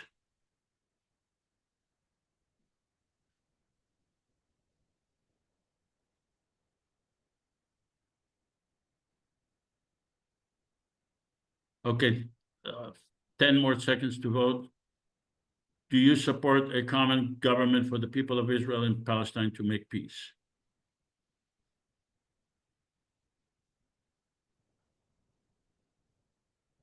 Okay, 5 more seconds to vote. Please vote, 5 more seconds. Okay, publish the vote. So now we have 14 out of 15 voting yes, 93%. So it went up a little bit. and one person voted no. But so it got a little bit better for the yes, but I'm not sure that we are dealing with the same number of people. But before we go to the open discussion and ask Mati a question, including what does a Arab Jew means, I think that a common federal government, democratic government, is the solution. It should be implemented whether or not the Israeli or the Palestinian governments agree on a two-state. I don't think that it should be postponed until these failed governments agree to two states or agree on anything. Online election is feasible, can be created. Regarding the comment that it's a utopian, it's not a utopian. It can be created very easily within 1 year. The only distance between it being created and now is $100 million. $100 million could create this federal government and give legitimacy to the people of Israel and Palestine. All right, let's stop sharing and does anyone have any questions for Mati or for me for that matter? Mati, someone asked, what does a Arab Jew mean? Could you? Hi. First of all, thank you for the stimulation. I really enjoy it. I went into the role, so sorry guys if I was too getting yeah. Anyway, to this question, so there's two types of Jews in the world. You can't summarize the Ashkenazi or European Jews or people who are originated from this area, and including maybe the Sephardim who went into exile after 1492, and there's the Arab Jews, the Jews who lived in Arab lands. Also, part of them are also Sephardim, because the Sephardim went into Morocco and the Maghreb. And yeah, an Arab Jew is a geopolitical term. My mom was born in Baghdad. My grandfather was born in Iran, and my grandmother was born in Syria. 3 lands that I cannot go and visit. I'm not a European Jew, so it's represent a geography and an historical term, and I come from also the collective of the Mizrahim, which is a term that was negative in Israel, but we took it and used it as a positive term, the Easterns. And today I live in Berlin. I left several years ago, and it's part of my identity because Germans, they know the Ashkenazi Jews or the European Jews, and when I have to describe myself, well, I'm an Arab Jew. In general, if you want to know specific, my mother was born in Baghdad and so forth. Thank you. Is this term being used commonly in Israel by other Mizrahi Jews, or are they offended when you use that term Arab Jew? Well, those who offended, maybe they have a preposition what is Arab and what is a Jew. But well, it's more, maybe I would say it's more intellectual. If you ask the academia, they know it, and also you can read as Americans and a great book by Yehuda Shenab that was published at Stanford Press, the Arab Jews, about it. One of the women who termed this definition, Ella Shochat, is a professor at NYU, and it's used in the academia, and also it went into the public. Well, I can tell you in my family that my mother will not say it, although she speaks Arabic well, and she's in dialogue with the Arab culture, with a lot of ideas in her world. Yeah, it's maybe she will not a term. identify herself as an Arab Jew? No, she will identify as an Iraqi Jew, Baghdadi Jew. Yeah, but my generation, the 10th generation of Mizrahi Jews in Israel, back then recognized that and used that in a lot of different realms. And so you can ask people, and if they say we don't recognize it, it's not that it's not in the world, it's in the world, but if people are entitled to their self-determination. So I'm okay with that. Do you agree with me that the term Arab in Israel is a derogatory term? It's a negative term. And Yeah, Israel, yeah, it's a racist place in a lot of. But the negative terms for Jews from Arab countries. I mean, you know the word arasim. I mean, that's what they Yeah. used for them too. So I mean, to call them Arabs is Yeah. better than to call them arasim, right? Yeah, Arsim was a term that it's like bullies, or and it's terms of creating gated communities that the Arsim will not enter. Yeah. And a lot of time it's yeah, let's say they use this term to specify who we are not. Sometimes even Mizrahim use it, and so it's not that they didn't use the racism themselves. But yeah, ours it's a pimp, I think, in Arabic, so that's why It means in Arabic world it means pimp, but in Levant it's also meaning someone who's bad cultivated, like not proper adab, you know, like yeah, it's also have a class issue sometimes, but a lot of time in Israel, even now, lately, I read an article of, I remember in Haifa, and then somebody used, then came the Arsim and ruined everything. Yeah. And in Israel, there was a time that all the Ashkenazi elites, including Amos Oz and Grossman and others, were blaming the Mizrahim for stopping the way to peace, although most of the Mizrahim were not in Israel during the Nakba. Yeah, I think we never learned about our Arab Jewish culture. I was 12 years, I grew up in Israel. I never learned about my roots, nothing. Yeah. 12 years. You can imagine that I never learned about Iraq, Iran or Syria, the contribution of Iranian Jews, Syrian Jews, Iraqi Jews, the language, nothing. All I learned is afterwards when I teach myself and I ask my community, when I understood that I have to reconstruct myself as a yeah. So let me ask you a question, if I may go, Joseph. yeah, take over. Yeah, because this is actually a very fascinating subject for me. I started studying Hebrew a few years ago and started to interact and study, understand Israeli different societies. Are you familiar with the Black Panthers? The Panther I know them. I knew them personally. Let's say like that. Okay, excellent.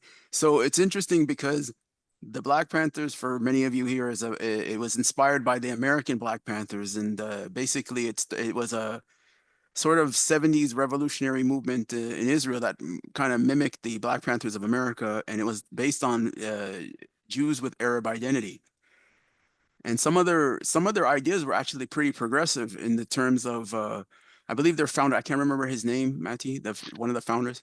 There was three founding members. You can say Kochavi Shemesh, Reuven Abergil, Saadia Marziano, and maybe I'll add another one, Charlie Beaton. Okay.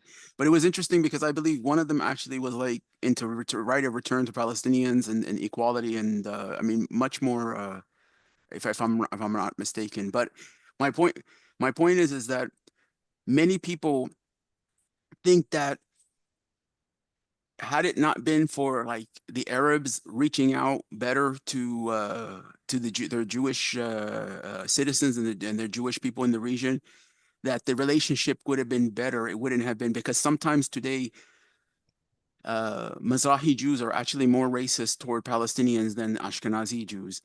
And a lot of them have the resentment because they have resentment because they were told, like, do you see what they did with you guys, the Farhud, what they did to the this, and then you have people like Avi Shleim who writes about, you know, that they are, you know, what really happened in Iraq and other Arab countries. It's this mixed views and stuff. And but do you think that this has been used as a tool to divide people, to kind of like Sure. basically denying people, like sort of like Ashkenaziing the Mizrahi Jews, and sort of taking them away from that element and kind of building that? Because this is the notion, like every Mizrahi Jew will tell me, what about Farhud? What about Farhud? Yeah, I think that's what they know, because if you want to enter and join the Zionist movement, you have to enter through pogrom. And one of the known pogrom, so they will use the Farhud, which you cannot really, you cannot narrow the whole Arab Jewish history of 1,000 years into the terms that was built upon the exclusion of Jews in in Europe or East Europe, and you cannot even use these terms because it's a different history. Of course, they had bad moments like the Farud, and I don't romanticize it, but I think truly that if Israel at the moment that and maybe I have to write about it, but that she was teaching the Arab Jews around their history, not only as an idea to reach Israel and become Zionists, and not even also to become anti-Zionist, but only to take off the national identities out of the pedagogic mission, only to tell them about the idea that a lot of the hybrid and syncretic ideas that came because of this meeting point between Jews and Arabs, then we will have another history.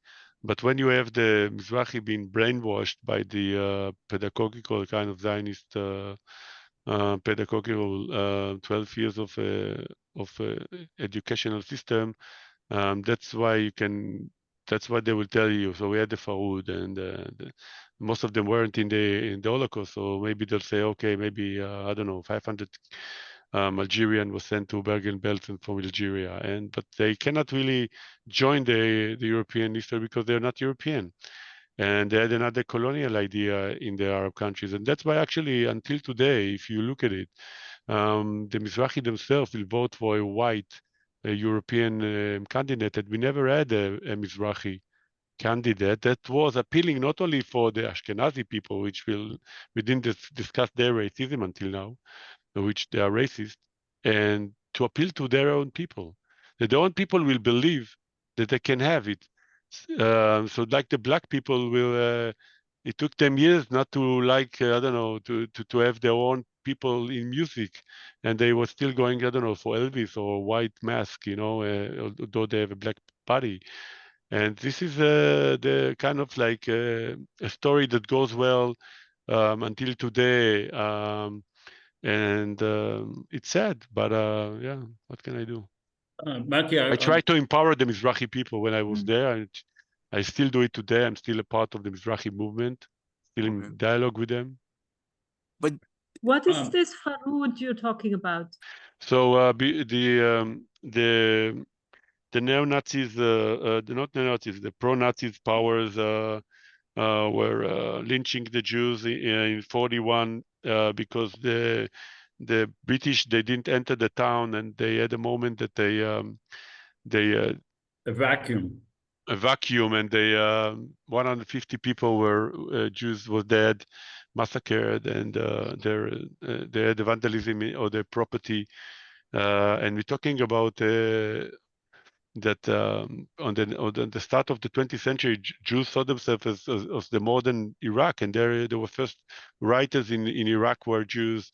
The pioneers of the Iraqi music were Saleh and Daoud Kuwaiti, and they were well integrated in the politics. The first minister of finance, Yeah, Escal, but was in this moment, the people who the mob listened to the pro-Nazi powers against the British, and the British didn't go and intervene and left the Jews to be massacred. So it happened in Iraq. Yes. It happened. 150 it Jews happened died, in Iraq in 1941. 1941. Yeah. There was Okay, a thanks. vacuum. I didn't know that. Thank you. Yeah. So, Mati, let me ask you a question. but can I follow up, Joseph, before we move to the subject? So let me ask you this, because a lot of Israeli Jews complain when Arabs and other people say, hey, go back to Poland or go back to Europe, because most of them are Mizrahis.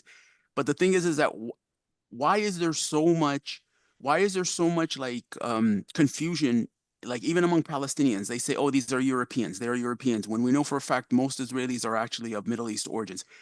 So is the confusion from the Arabs and the other world not recognizing this, or is the confusion that Israel has done a really good job at voiding itself from its Arab identity? Sometimes as an activist, we had solidarity between Mizrahi movement and the Palestinian movement.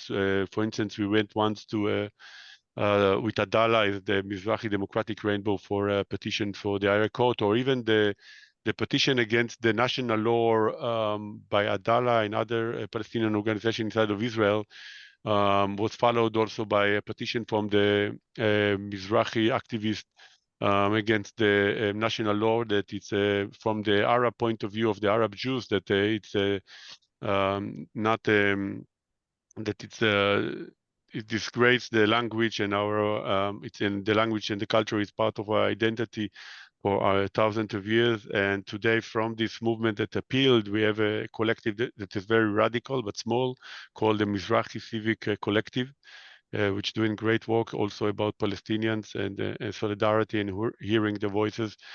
But I met actually, I was in a committee of Mizrahi, a young generation that vote for the Arab Joint List party back then,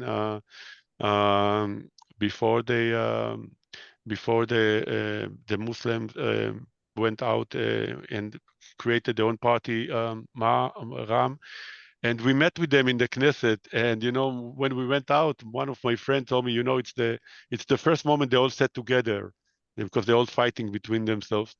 And we sat there and talked with them, and they liked it, but and sometimes they even incorporate few ideas into the text, like the head of the joint list, what's his name? I forgot his name, but the Auda wrote a few things. Yeah, but in general, a lot of the Palestinian thinks that the Mizrahi claim for justice inside of Israel is it's an idea that they all want to take part of what was stolen from the Palestinians. So, for instance, if you say we are in the periphery, we don't get any budget, they will say, oh, you are in the periphery. We are in the periphery of Israel from 48. We never have a new city even allowed to open our university, and you're now claiming that you are periphery. Well, I think there was a moment of solidarity and on open windows, for instance, between the Oslo times. But today, after 7th of October, it's in the margins, and because the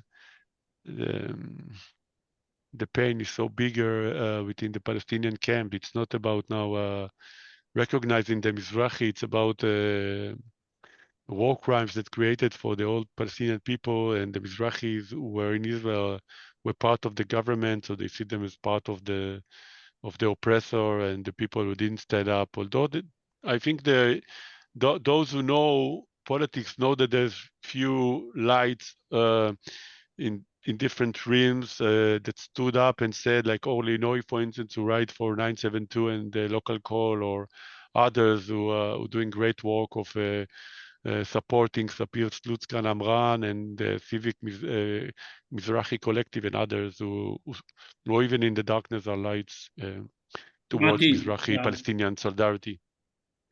I met with you twice, and you have the simulation.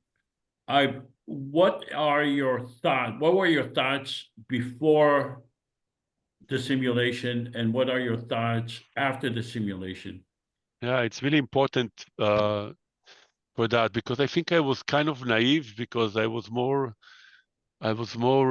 felt that this idea is coming to life after kind of an agreement between Israel and Palestine, not just jumping into bringing an idea before that. And when I realized it while doing the simulation as a Palestinian prime minister, I felt like that I have to be loyal to my people, to the story of 48, of my people who were thrown out of Israel, been shot when they came back, and appropriate their houses and all what they had. And I couldn't go back to this appealing idea of creating a futuristic idea. Like that's why. And so I couldn't go back to play the game, to say to you, okay, let's give it a zone, and just to have the people some work and to help them with money and to give them some kind of horizon. And I said to myself, well, if I'll do that, I will be the prime minister Palestinian who sold the Palestinian cause for some kind of bread. and bread they need, but I could see that I don't want to be signed as the one who give them bread but didn't give them the right of self-determination. And so I think I couldn't go and do the game as I did it with you twice and agree, although I agree on these three terms. But when I realized it, I couldn't go backwards. That's what I mean. So are you more in opposition of the idea for a federal government, or are you No, I'm not in opposition. I think and I invite you all to press the link of this. There is all the talks we did, and everything is in YouTube. But it resonates with the idea of the Middle East Union that I did. But I already understood that I cannot. In the time of even 2021, there was still a war with the Hamas, with bombs falling out on each other, and later a war with the Jihad. And it comes every few years, like season. Like Hanoch Levin says, we have 2 seasons in Israel: summer and war. So you have to, when you want to do binational agreement between Israel and Palestinians, you have to first deliver the idea of end of oppression and peace, and then we can jump into, for instance, Middle East Union or IPC. And when you don't do that, you are introducing a vehicle that is important, but it doesn't stand with 2 healthy legs on the ground. And we saw it also happening. I mean, also, for instance, Compact for Peace, who is the idea of let's talk about what we did to each other. It's also an idea that comes from South Africa. After the apartheid fell down, they had the committees to tell the truth and to confess, but they do it to, yeah, but they do it today, the confess, although the occupation is ongoing. But they understand that they do it in order to, first of all, like call to stop the oppression and to resist it. There were a lot of economic promises, I guess, from different American sides or different other big entities to Palestinians, to other and Israelis, but you can see that it doesn't work. I didn't say it's just for fun, but I was an activist. I was the media manager of Rabbis for Human Rights for 8 years. I worked with Rabbi Arik Hashaman and others for a lot of time, even when I moved to Germany and in the first years. And we were getting money from the EU to give settlers in to Palestinians residents, for instance, to get solar panels in the South Hebron Hills. And then the Israelis come day after and take it, and you cannot have any way of delivering economic promises without. You can maybe, but it's not the wound. It's the recognition of Palestine, and it's always come back to that. How old were you when you moved to Germany? I was 41. Oh, okay. Because I thought you were 12. Okay. No, I moved to 2013. I was 41. I moved only 23 kilos. A year later, I got married, and today I'm a father, and soon to be also a German citizen. But I never vote from that point. So I lived in a political limbo until today. I couldn't vote to both sides. Did you form your opinions when you were living in Israel, or did your opinions change after you moved to Germany? No. In Israel, I was an activist, a very fierce activist. I created a movement called guerrilla culture that uses poets to create solidarity with workers who strike against the wars, with Palestinians against the occupation, apartheid war. I was the one who talks a lot about doing coexistence with Palestinians and meeting with them and doing reaching them for when the Arab Spring was starting, erupting. We sent a letter called Ruach Jadida, a new spirit in Arabic, to our brothers and sisters both in Palestine and all over the countries, calling for our support in their fight for democracy, and it's got translated to a lot of languages. And so I was known, and also I paid a lot of prices. I got punished in Israel as a poet or a writer because my opinions, because I was so blunt. I was a Balad supporter, which is Balad was the party of Azmi Bishara, who was also had to flee Israel.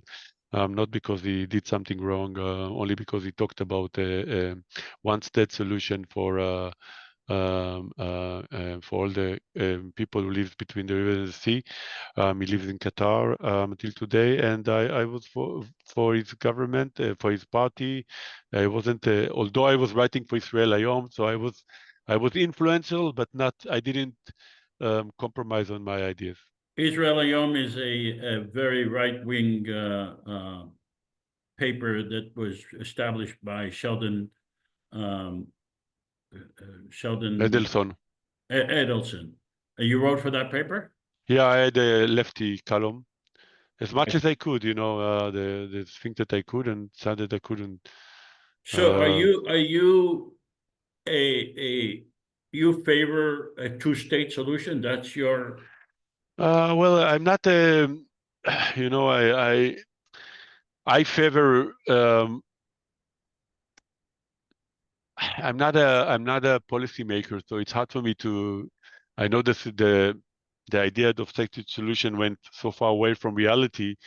I'm for recognizing the Palestinian narrative as though I'm binational in a way. So that's something that when I realize it, and thank God I realize it, I never change it. I never compromise it. So recognize the people as equal to you.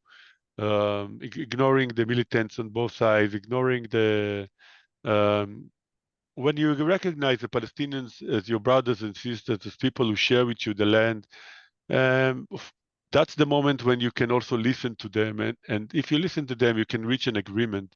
If you don't listen to them, you won't. If you look to them as arrogant or as supremacists, you will never understand the pain of these people who are native to this place and were had to forced eviction, or even if they're not forced eviction, never let them to create a right of return only for Jews in the state. That says all. They never had a right as citizens to come back. You know, I met so many refugees, sons and daughters in the out of Israel when I left Israel. So it occurred to me that also when I was living already in Israel, when I met them, what can I say? I'm crying with you. I want you to go and live with me in Haifa, in Tel Aviv, and whatever. I'm not afraid. Why are you not supportive of a one state, which would be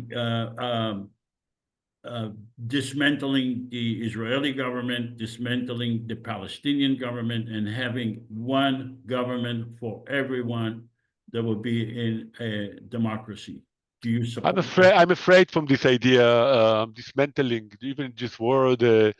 Of course, I want to have a just government that both people share the land equally and with justice and equality. But I think because of the post-trauma of the Holocaust survivors and the people who resonate with them, and the people who are post-trauma of the Nakba, it's a very national time still in this idea. So it's not that I need to have a Zionist movement on one side and Palestinian on the other, but before we can go into post-national ideas, we have to have first Palestinian full self-determination. And maybe then, when the hostility and the anonymity and the alienation is less, and demonization is less, maybe then these post-national ideas can go.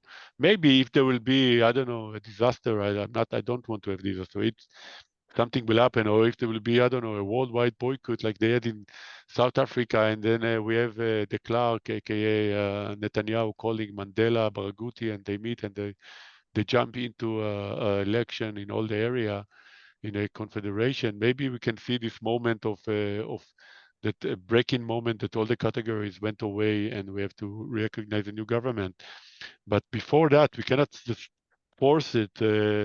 We can strive for it with all non-violent powers that we have. Do you Imagine it. Do you see a contradiction in Israeli Jew moving to Germany? Yeah, of course. I mean, it's very true. First of all, what is Israeli outside of Israel? It's a memory, it's an identity, but it's not a political entity. You cannot vote. You are not there anymore. You are in a new country, you have new values, new mentality, new political powers. It's not that I came here only for diplomacy or to teach and to go back, or I'm commuting. No, I live here. This is my base. So I cherish what I learned there and what I experienced, but I also cherish the new identities I started to have. Even today, when I speak in English, sometimes I think in German.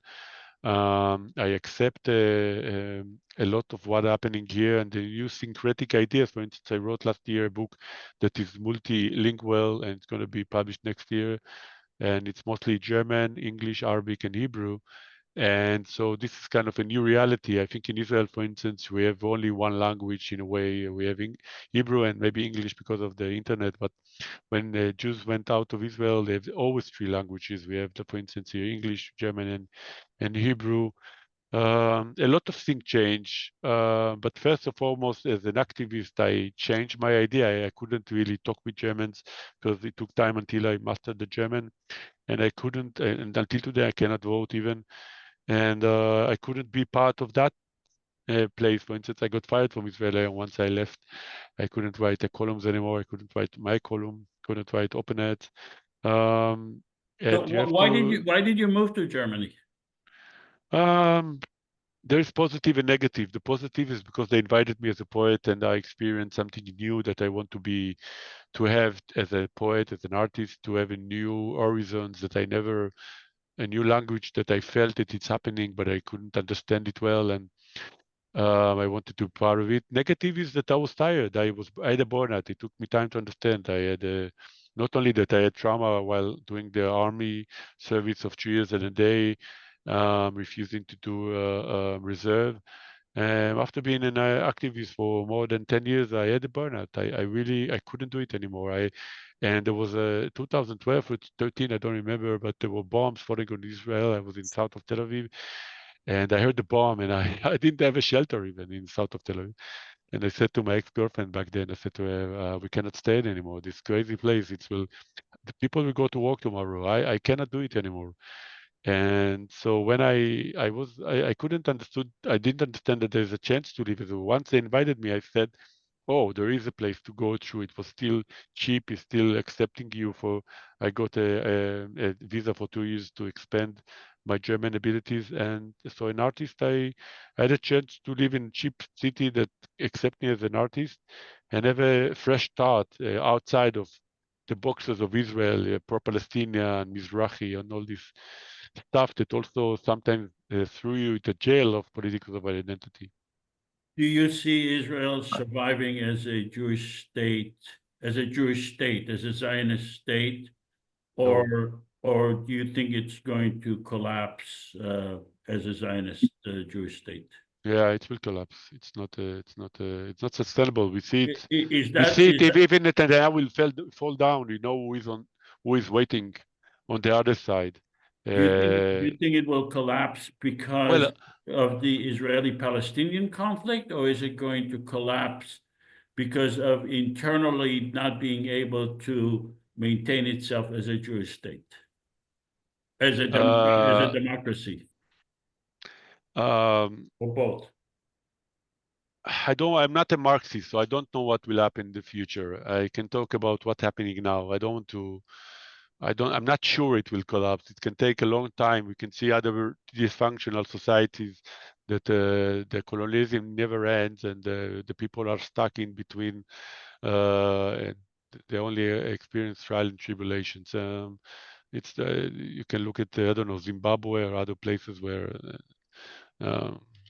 Congo or other places were still struggling until today, even though on the paper the colonial left them, but we can see the colonial powers are always there behind the surface. I will say that thing. I will say when I talk about the present time, we can see that something we never thought that will be happening. Kahana's ideas went into the center of Israel. The demonization of the Palestinian identity is in the front of Israel today. They don't accept any idea of Palestinian body outside. Everybody for Israelis are a Hamas supporter.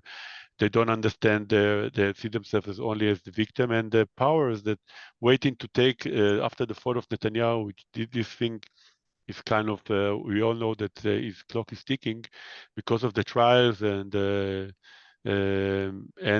public protest. I think it's Ben Gvir, it's Smotrich, and even Bennett, who wants to come back now, is a new Bennett. It's not the Bennett that allowed the Ra'im party, Muslim moderate party, to be part of the first time that the government had Palestinian party within the coalition. Yeah. He says already, I will never have a Palestinian party member inside of my coalition. And Israeli society is traumatized, but I don't think we should allow that the trauma will be the language of, or the horizon of the politician. Well, trauma is one thing, but we have to look from the trauma of we can build sustainable living between the two people. And sustainable is always by peace and by ending the oppression and colonial regime. And I think this idea Israel is blind to it, and she accepts now really terrible ideas or even imperial ideas, because Israel, even in the realities today, occupy not only the Golan Heights, but part of Syria, occupying part of Lebanon, want to evacuate the Palestinians from Gaza, and occupying part of Gaza, as they call it, the security zone. And it's backed by movements of expansionism, by people who are thinking that this is the new Israel that should stand, and it's very frightening, these new ideas. I felt it when I left, but I never could imagine. I mean, even Ben Gvir, once I went to a protest for the release of Anunu, and the kind of people, including Ben Gvir, threw eggs on me. I Vanunu couldn't is the believe. person that was convicted for disclosing Israel's nuclear. Yeah, and is still a prisoner in Israel and cannot leave Israel because they torture him. He doesn't Let's allow go to to leave. let's go to Samir. Hi, Samir. Hi. Hi, everybody. Hi, Mati. Thank you, Hi, Mati. Samir. Hi, how are you? I'm good, thank I you. just, I wanted شرفنا. to... أهلين كيفك? أهلين. I just wanted to ask you, since you're a poet, are you writing poetry in Arabic, Hebrew, English, German? Yeah, I did this. So my aim is, after I finish with German, it will finish in 1 or 2 years. I will go to study Arabic. I heard my mother speaking Iraqi with my grandmother all my years, and my father and my mother used to speak Arabic, so I want to understand. So I love Arabic. I listen to Arabic music. I like Arabic culture, but I don't read and write so well. But it was important for me in this multilingual book to use Iraqi words like Samir Naqash, if you know, Yeah. and that I heard from the Fusha, and to use words that I heard from the Arabic, or even that I searched, and use dictionaries to put them inside, because it was important to me. But saying that, I still have to really, yeah, I will go into it, and I learned it. That's one of my mission after I finish with German, because I'm still working in German, so I have to finish the C2, and it will happen soon. But yeah, I used it, and even I wrote a poem for Gaza before what happened. I was invited to the Knesset to read poems. 2006 against the siege of Gaza, and I wrote 3 poems. And one of the poem I read with Hebrew words, because this was the tradition of Jews also in the Arab states for a lot of years, of using Hebrew letters, but with Arabic. So Arabic Judea, it's called in German. And for instance, so I wrote it. I can read it to you. Yeah. I can read it to you. If one moment you will wait, you can say something real Yeah. well, and I'll look for it. All right. Samir, What is it? Yeah. I was Go ahead. expecting. Where you from, Samir? Where you from? Just to understand it. Syria. And now you can go back or to visit, or? Now I can come back. Yes, now. After the fall of Assad. Yeah. Yes. But I have been away 43 years. Oh, wow. Why? Yeah. because of the Assad regime, father Yeah. and son, Yeah. dictatorship. So and my criminal. grandmother is from Damascus, so I also Oh. want to go back to Damascus. Oh. But I cannot, even now I cannot, and it will take years until you can do it with security, because it's still there's people there who, from the freeing forces who are, I don't know if Well, they're she can come soon, I mean, maybe. Inshallah. So this is the poem I wrote. عزة يا جميلة يا مسعودة يا حمامة يا غازة يا عزيزة يا جوار يا حبيبات قلبي عميلة تشوف اليوفيخ. So the word will come back to your beauty.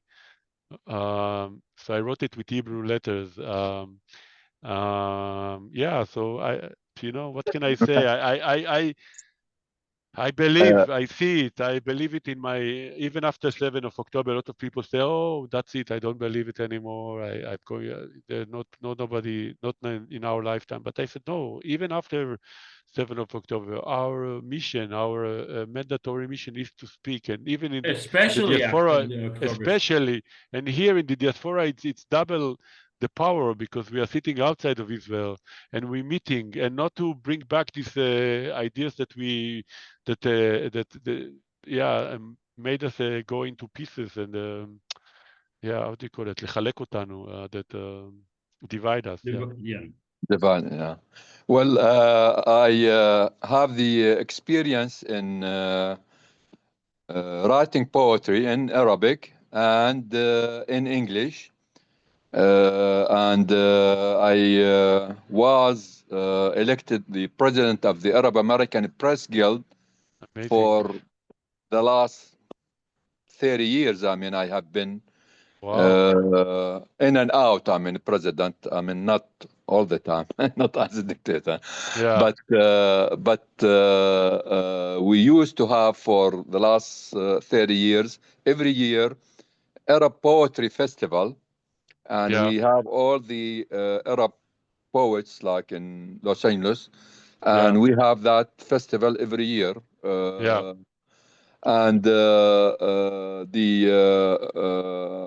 poetry is now different between the Amudi poetry, the old-fashioned, and the modern poetry like Mahmoud Darwish and Samih Qasim. Those are modern poetry.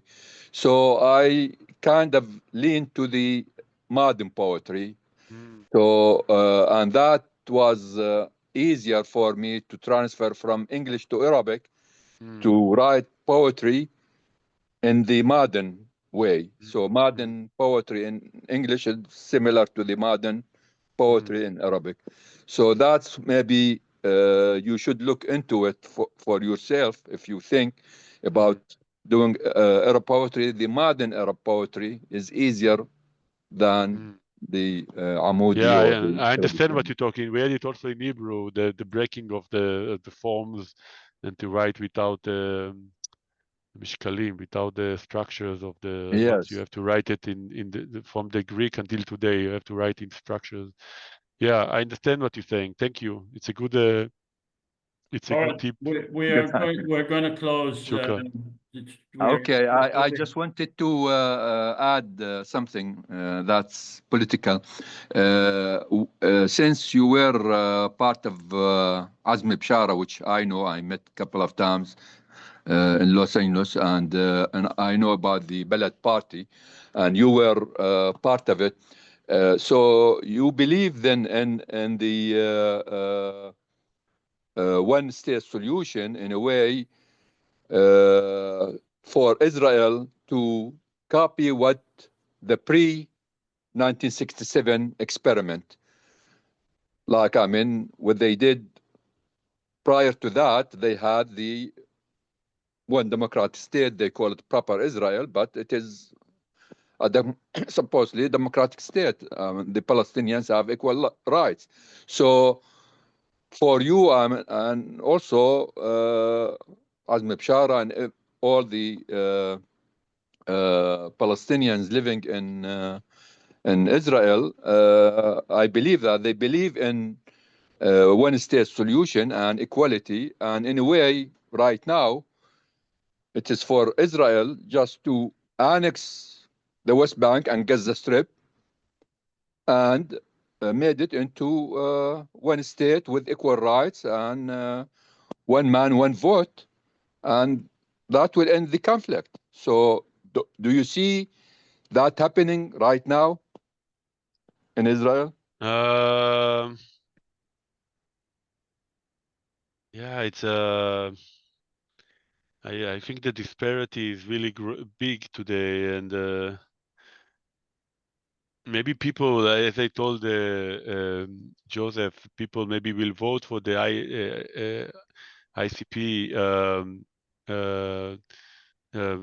in terms of crisis, but if they want to understand that it's ending the occupation, or if it's not the real issue of their political rights to vote and to be a citizen in a country, it can be it will be hard for them to accept another entity which doesn't give them what they need. So I understand that the situation now it's worse than ever. We cannot even imagine. It's like the new Nakba also in the West Bank, and they make West Bank into Gaza, and Gaza it's ruined. Saying that, the question is of recognizing Palestine, and if this new entity will recognize Palestine as equal, maybe it will be allowed to enter this discourse. So maybe the idea of a crisis will allow it enter, but I think you cannot just jump over the question. Now, consider who is Israel right now. This idea should be here, should be, I talked with Joseph, you have to talk with all the policymakers, but if it's not going to lead to peace, first of all, it's only, we can use it after there is peace.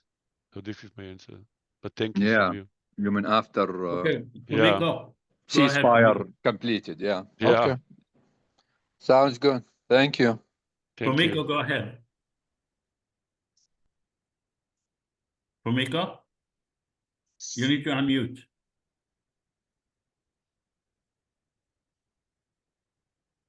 You need to unmute, Fumiko. So now, can you hear me? Yeah. Okay, and so just you mentioned that, okay, so why you moved to Germany a couple of years ago, right? Okay, I'm just wondering, it has something to do with the burnout kind of a syndrome, because you got sick of the war, going on, and so that's why you just want to get out. But now I also heard about a lot of the Israeli, okay, and Jews in Israel left for another country. And then the kind of, so how do you feel, those people who just give up, and then so they left Israel, and the temporary, I don't know, but and so what do you think about those people, if I may ask you? Yeah, thank you for the question. It's important. I don't think I called all the citizens of Israel to leave Israel. Saying that, when I came here, I already understood that the elite was mostly the people who are here, Ashkenazi. The elite already sent their kids out of Israel in a way. And today, this process is getting stronger with 100,000 Israeli living. Part of them are also right-wing people, most of them, I think. It's not about leftists only. Saying that, it could be, Yuval Noah Harari wrote that it could be 500,000. I don't, I think he's right. If the situation will be ongoing and will come another racist government, people will be fed up. I'm not, I think there is a sense of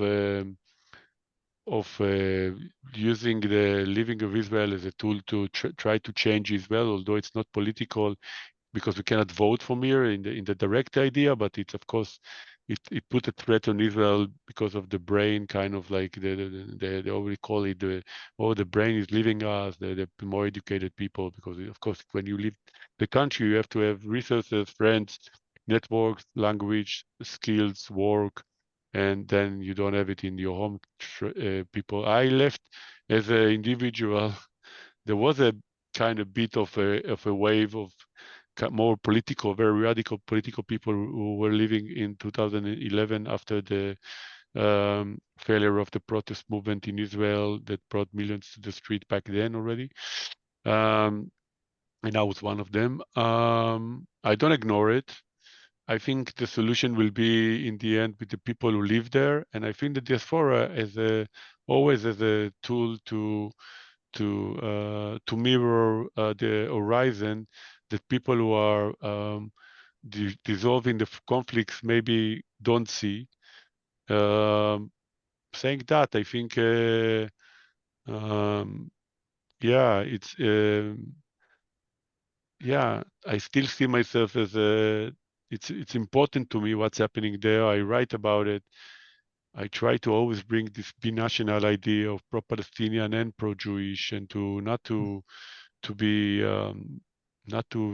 delete or to ignore one of my identities, but to bring, for instance, I wrote 6 essays in Denmark and Germany after the 7th of October. So I brought Jewish poetry and Palestinian poetry, poets who were also murdered in Palestine already, or were killed. And so it was important to me to show that my horizon is always this binationality. And yeah, so I take the position of living outside of Israel. I don't think it's a solution, it's a sustainable solution. But if you're already living Israel, use it to influence as much as you can, as Joseph doing with his wonderful idea here, with the simulation, with you guys that you even following and you engaging, because it's a way to jump into the future and try to imagine it. And Wiseman says that we cannot oppose ongoing oppression without having a clear identity of what needed in the future. So if we will try to play with the future, we are playing with our present time and to the way we see the past time. Okay, Corolla, Very much. and then we close. We need to close. Corolla. Okay, shalom Mati, shalom kulam. Hi everybody. I'm Hello. from Düsseldorf and I'm also Israeli citizenship. אני מדברת גם עברית ואני חיה כמו חצי כאן בגרמניה וחצי בארץ. Oh, I understand you all because I'm living also with one foot in Israel and one here. And here we have the same, I think in Berlin even more. Because you never can go with a kippah in Kreuzberg, they are almost killing you. And I go here every Sunday for the people who are in Gaza, the Jews who are in the, how you call them in English, they cannot come out. So I always go, and there are also Palestinians against us or with us. I don't know. It's very difficult, very difficult. And maybe you know Michel Friedman, he said when the AfD, the people who are so much against the Muslim people, when they come here to government, he will go out of Germany. So it's very funny that you can never really have a really strong idea, even if you stay in the same country where the conflict is, without being divided. It's never possible. It's always a division in everything you do. You can never, there will be no peace always in the world, everywhere. This, we had never in history times of peace everywhere, and it's normal that also the Who is human we? Who is we? we Who is we? as We, humans, yeah. as humans, as a body, we are always divided. Like you are, for example, you are now with a German woman, you're married. I'm with a Catholic man from South America married. My son, his father is Muslim. We are all so international. And even in Israel, this could be a one-state solution when there would be an international history once in good times. But when you say the trauma should not be in the political man who, like Trump, he is also traumatized, and now he will traumatize the whole world. So it's impossible that a political man, okay, he's extreme, but a political man is like a human, and we are all traumatized. Even the Germans are traumatized. Every situation in everywhere is traumatizing, even if you live in the Siberian North Pole, or I don't know where. All right, Mati, have your last words, and then we'll close. You said a lot of things, but I totally don't agree with the idea. First of all, about the kippah, there's people who are walking with kippah. You understand? They are being bullied. That's true. Not died, never died. Nobody killed because of kippah. Let's not jump into. I know Jamie Horowitz, Rabbi, was with kippah. He told me they spit on him, they maybe curse him, but they never died. Okay, they're not killed. Nobody killed because of kippah in Germany, not in Kreuzberg. Let's not jump into this demonization. I don't. But saying about peace, just remind you, 70 years ago, to be a Jew here was unacceptable. Just to remind you, the German colonialism in Africa 100 years ago, 2 world wars. We are still experience privilege of peace within the European Union. In some measures, we can talk about it as a gated community, as a tower of power that closed for the people who ask asylum seekers, and so. But still, when you're coming from that area and you're a Palestinian and you've been forced to leave your house without any judge or being kidnapped, when you don't allowed to vote, you never had normality. Generation after generation, you cannot compare it to any way what you or we experience in Germany. Maybe people who are asylum seekers can talk about this idea of power struggle within Germany. I agree, but it's not this. It's not comparable. I was there. I experienced it. I went into protest with Palestinians when the army throws gas on us in Aram or in Bil'in. It's not comparable. It's frightening. So we have to gather what we have here as a privilege and to use it in order to help the people back there, and to help the people who also occupiers to not to be occupiers and to try to deliver a message. Yeah, so I'm not afraid. I do feel that we have peace in the world between a lot of nations, and the nations who don't have peace and suffer. And I don't agree to the idea that nobody has peace. Maybe it's your subjective idea. Maybe it's something I didn't understand, but there is something that happened here. All right, Sorry. we need to close. Mati, I want to thank you so much for participating in our simulation. Thank you for having me. I want to apologize to you for being a little aggressive with you, but I did that in order to explain how the concept will work. So I hope you didn't take it personally. No, I didn't. I hope you didn't take personally that I was also stay to my point, because I have a double even responsibility as an Israeli, as a Palestinian prime minister, to not sell their cause in this game.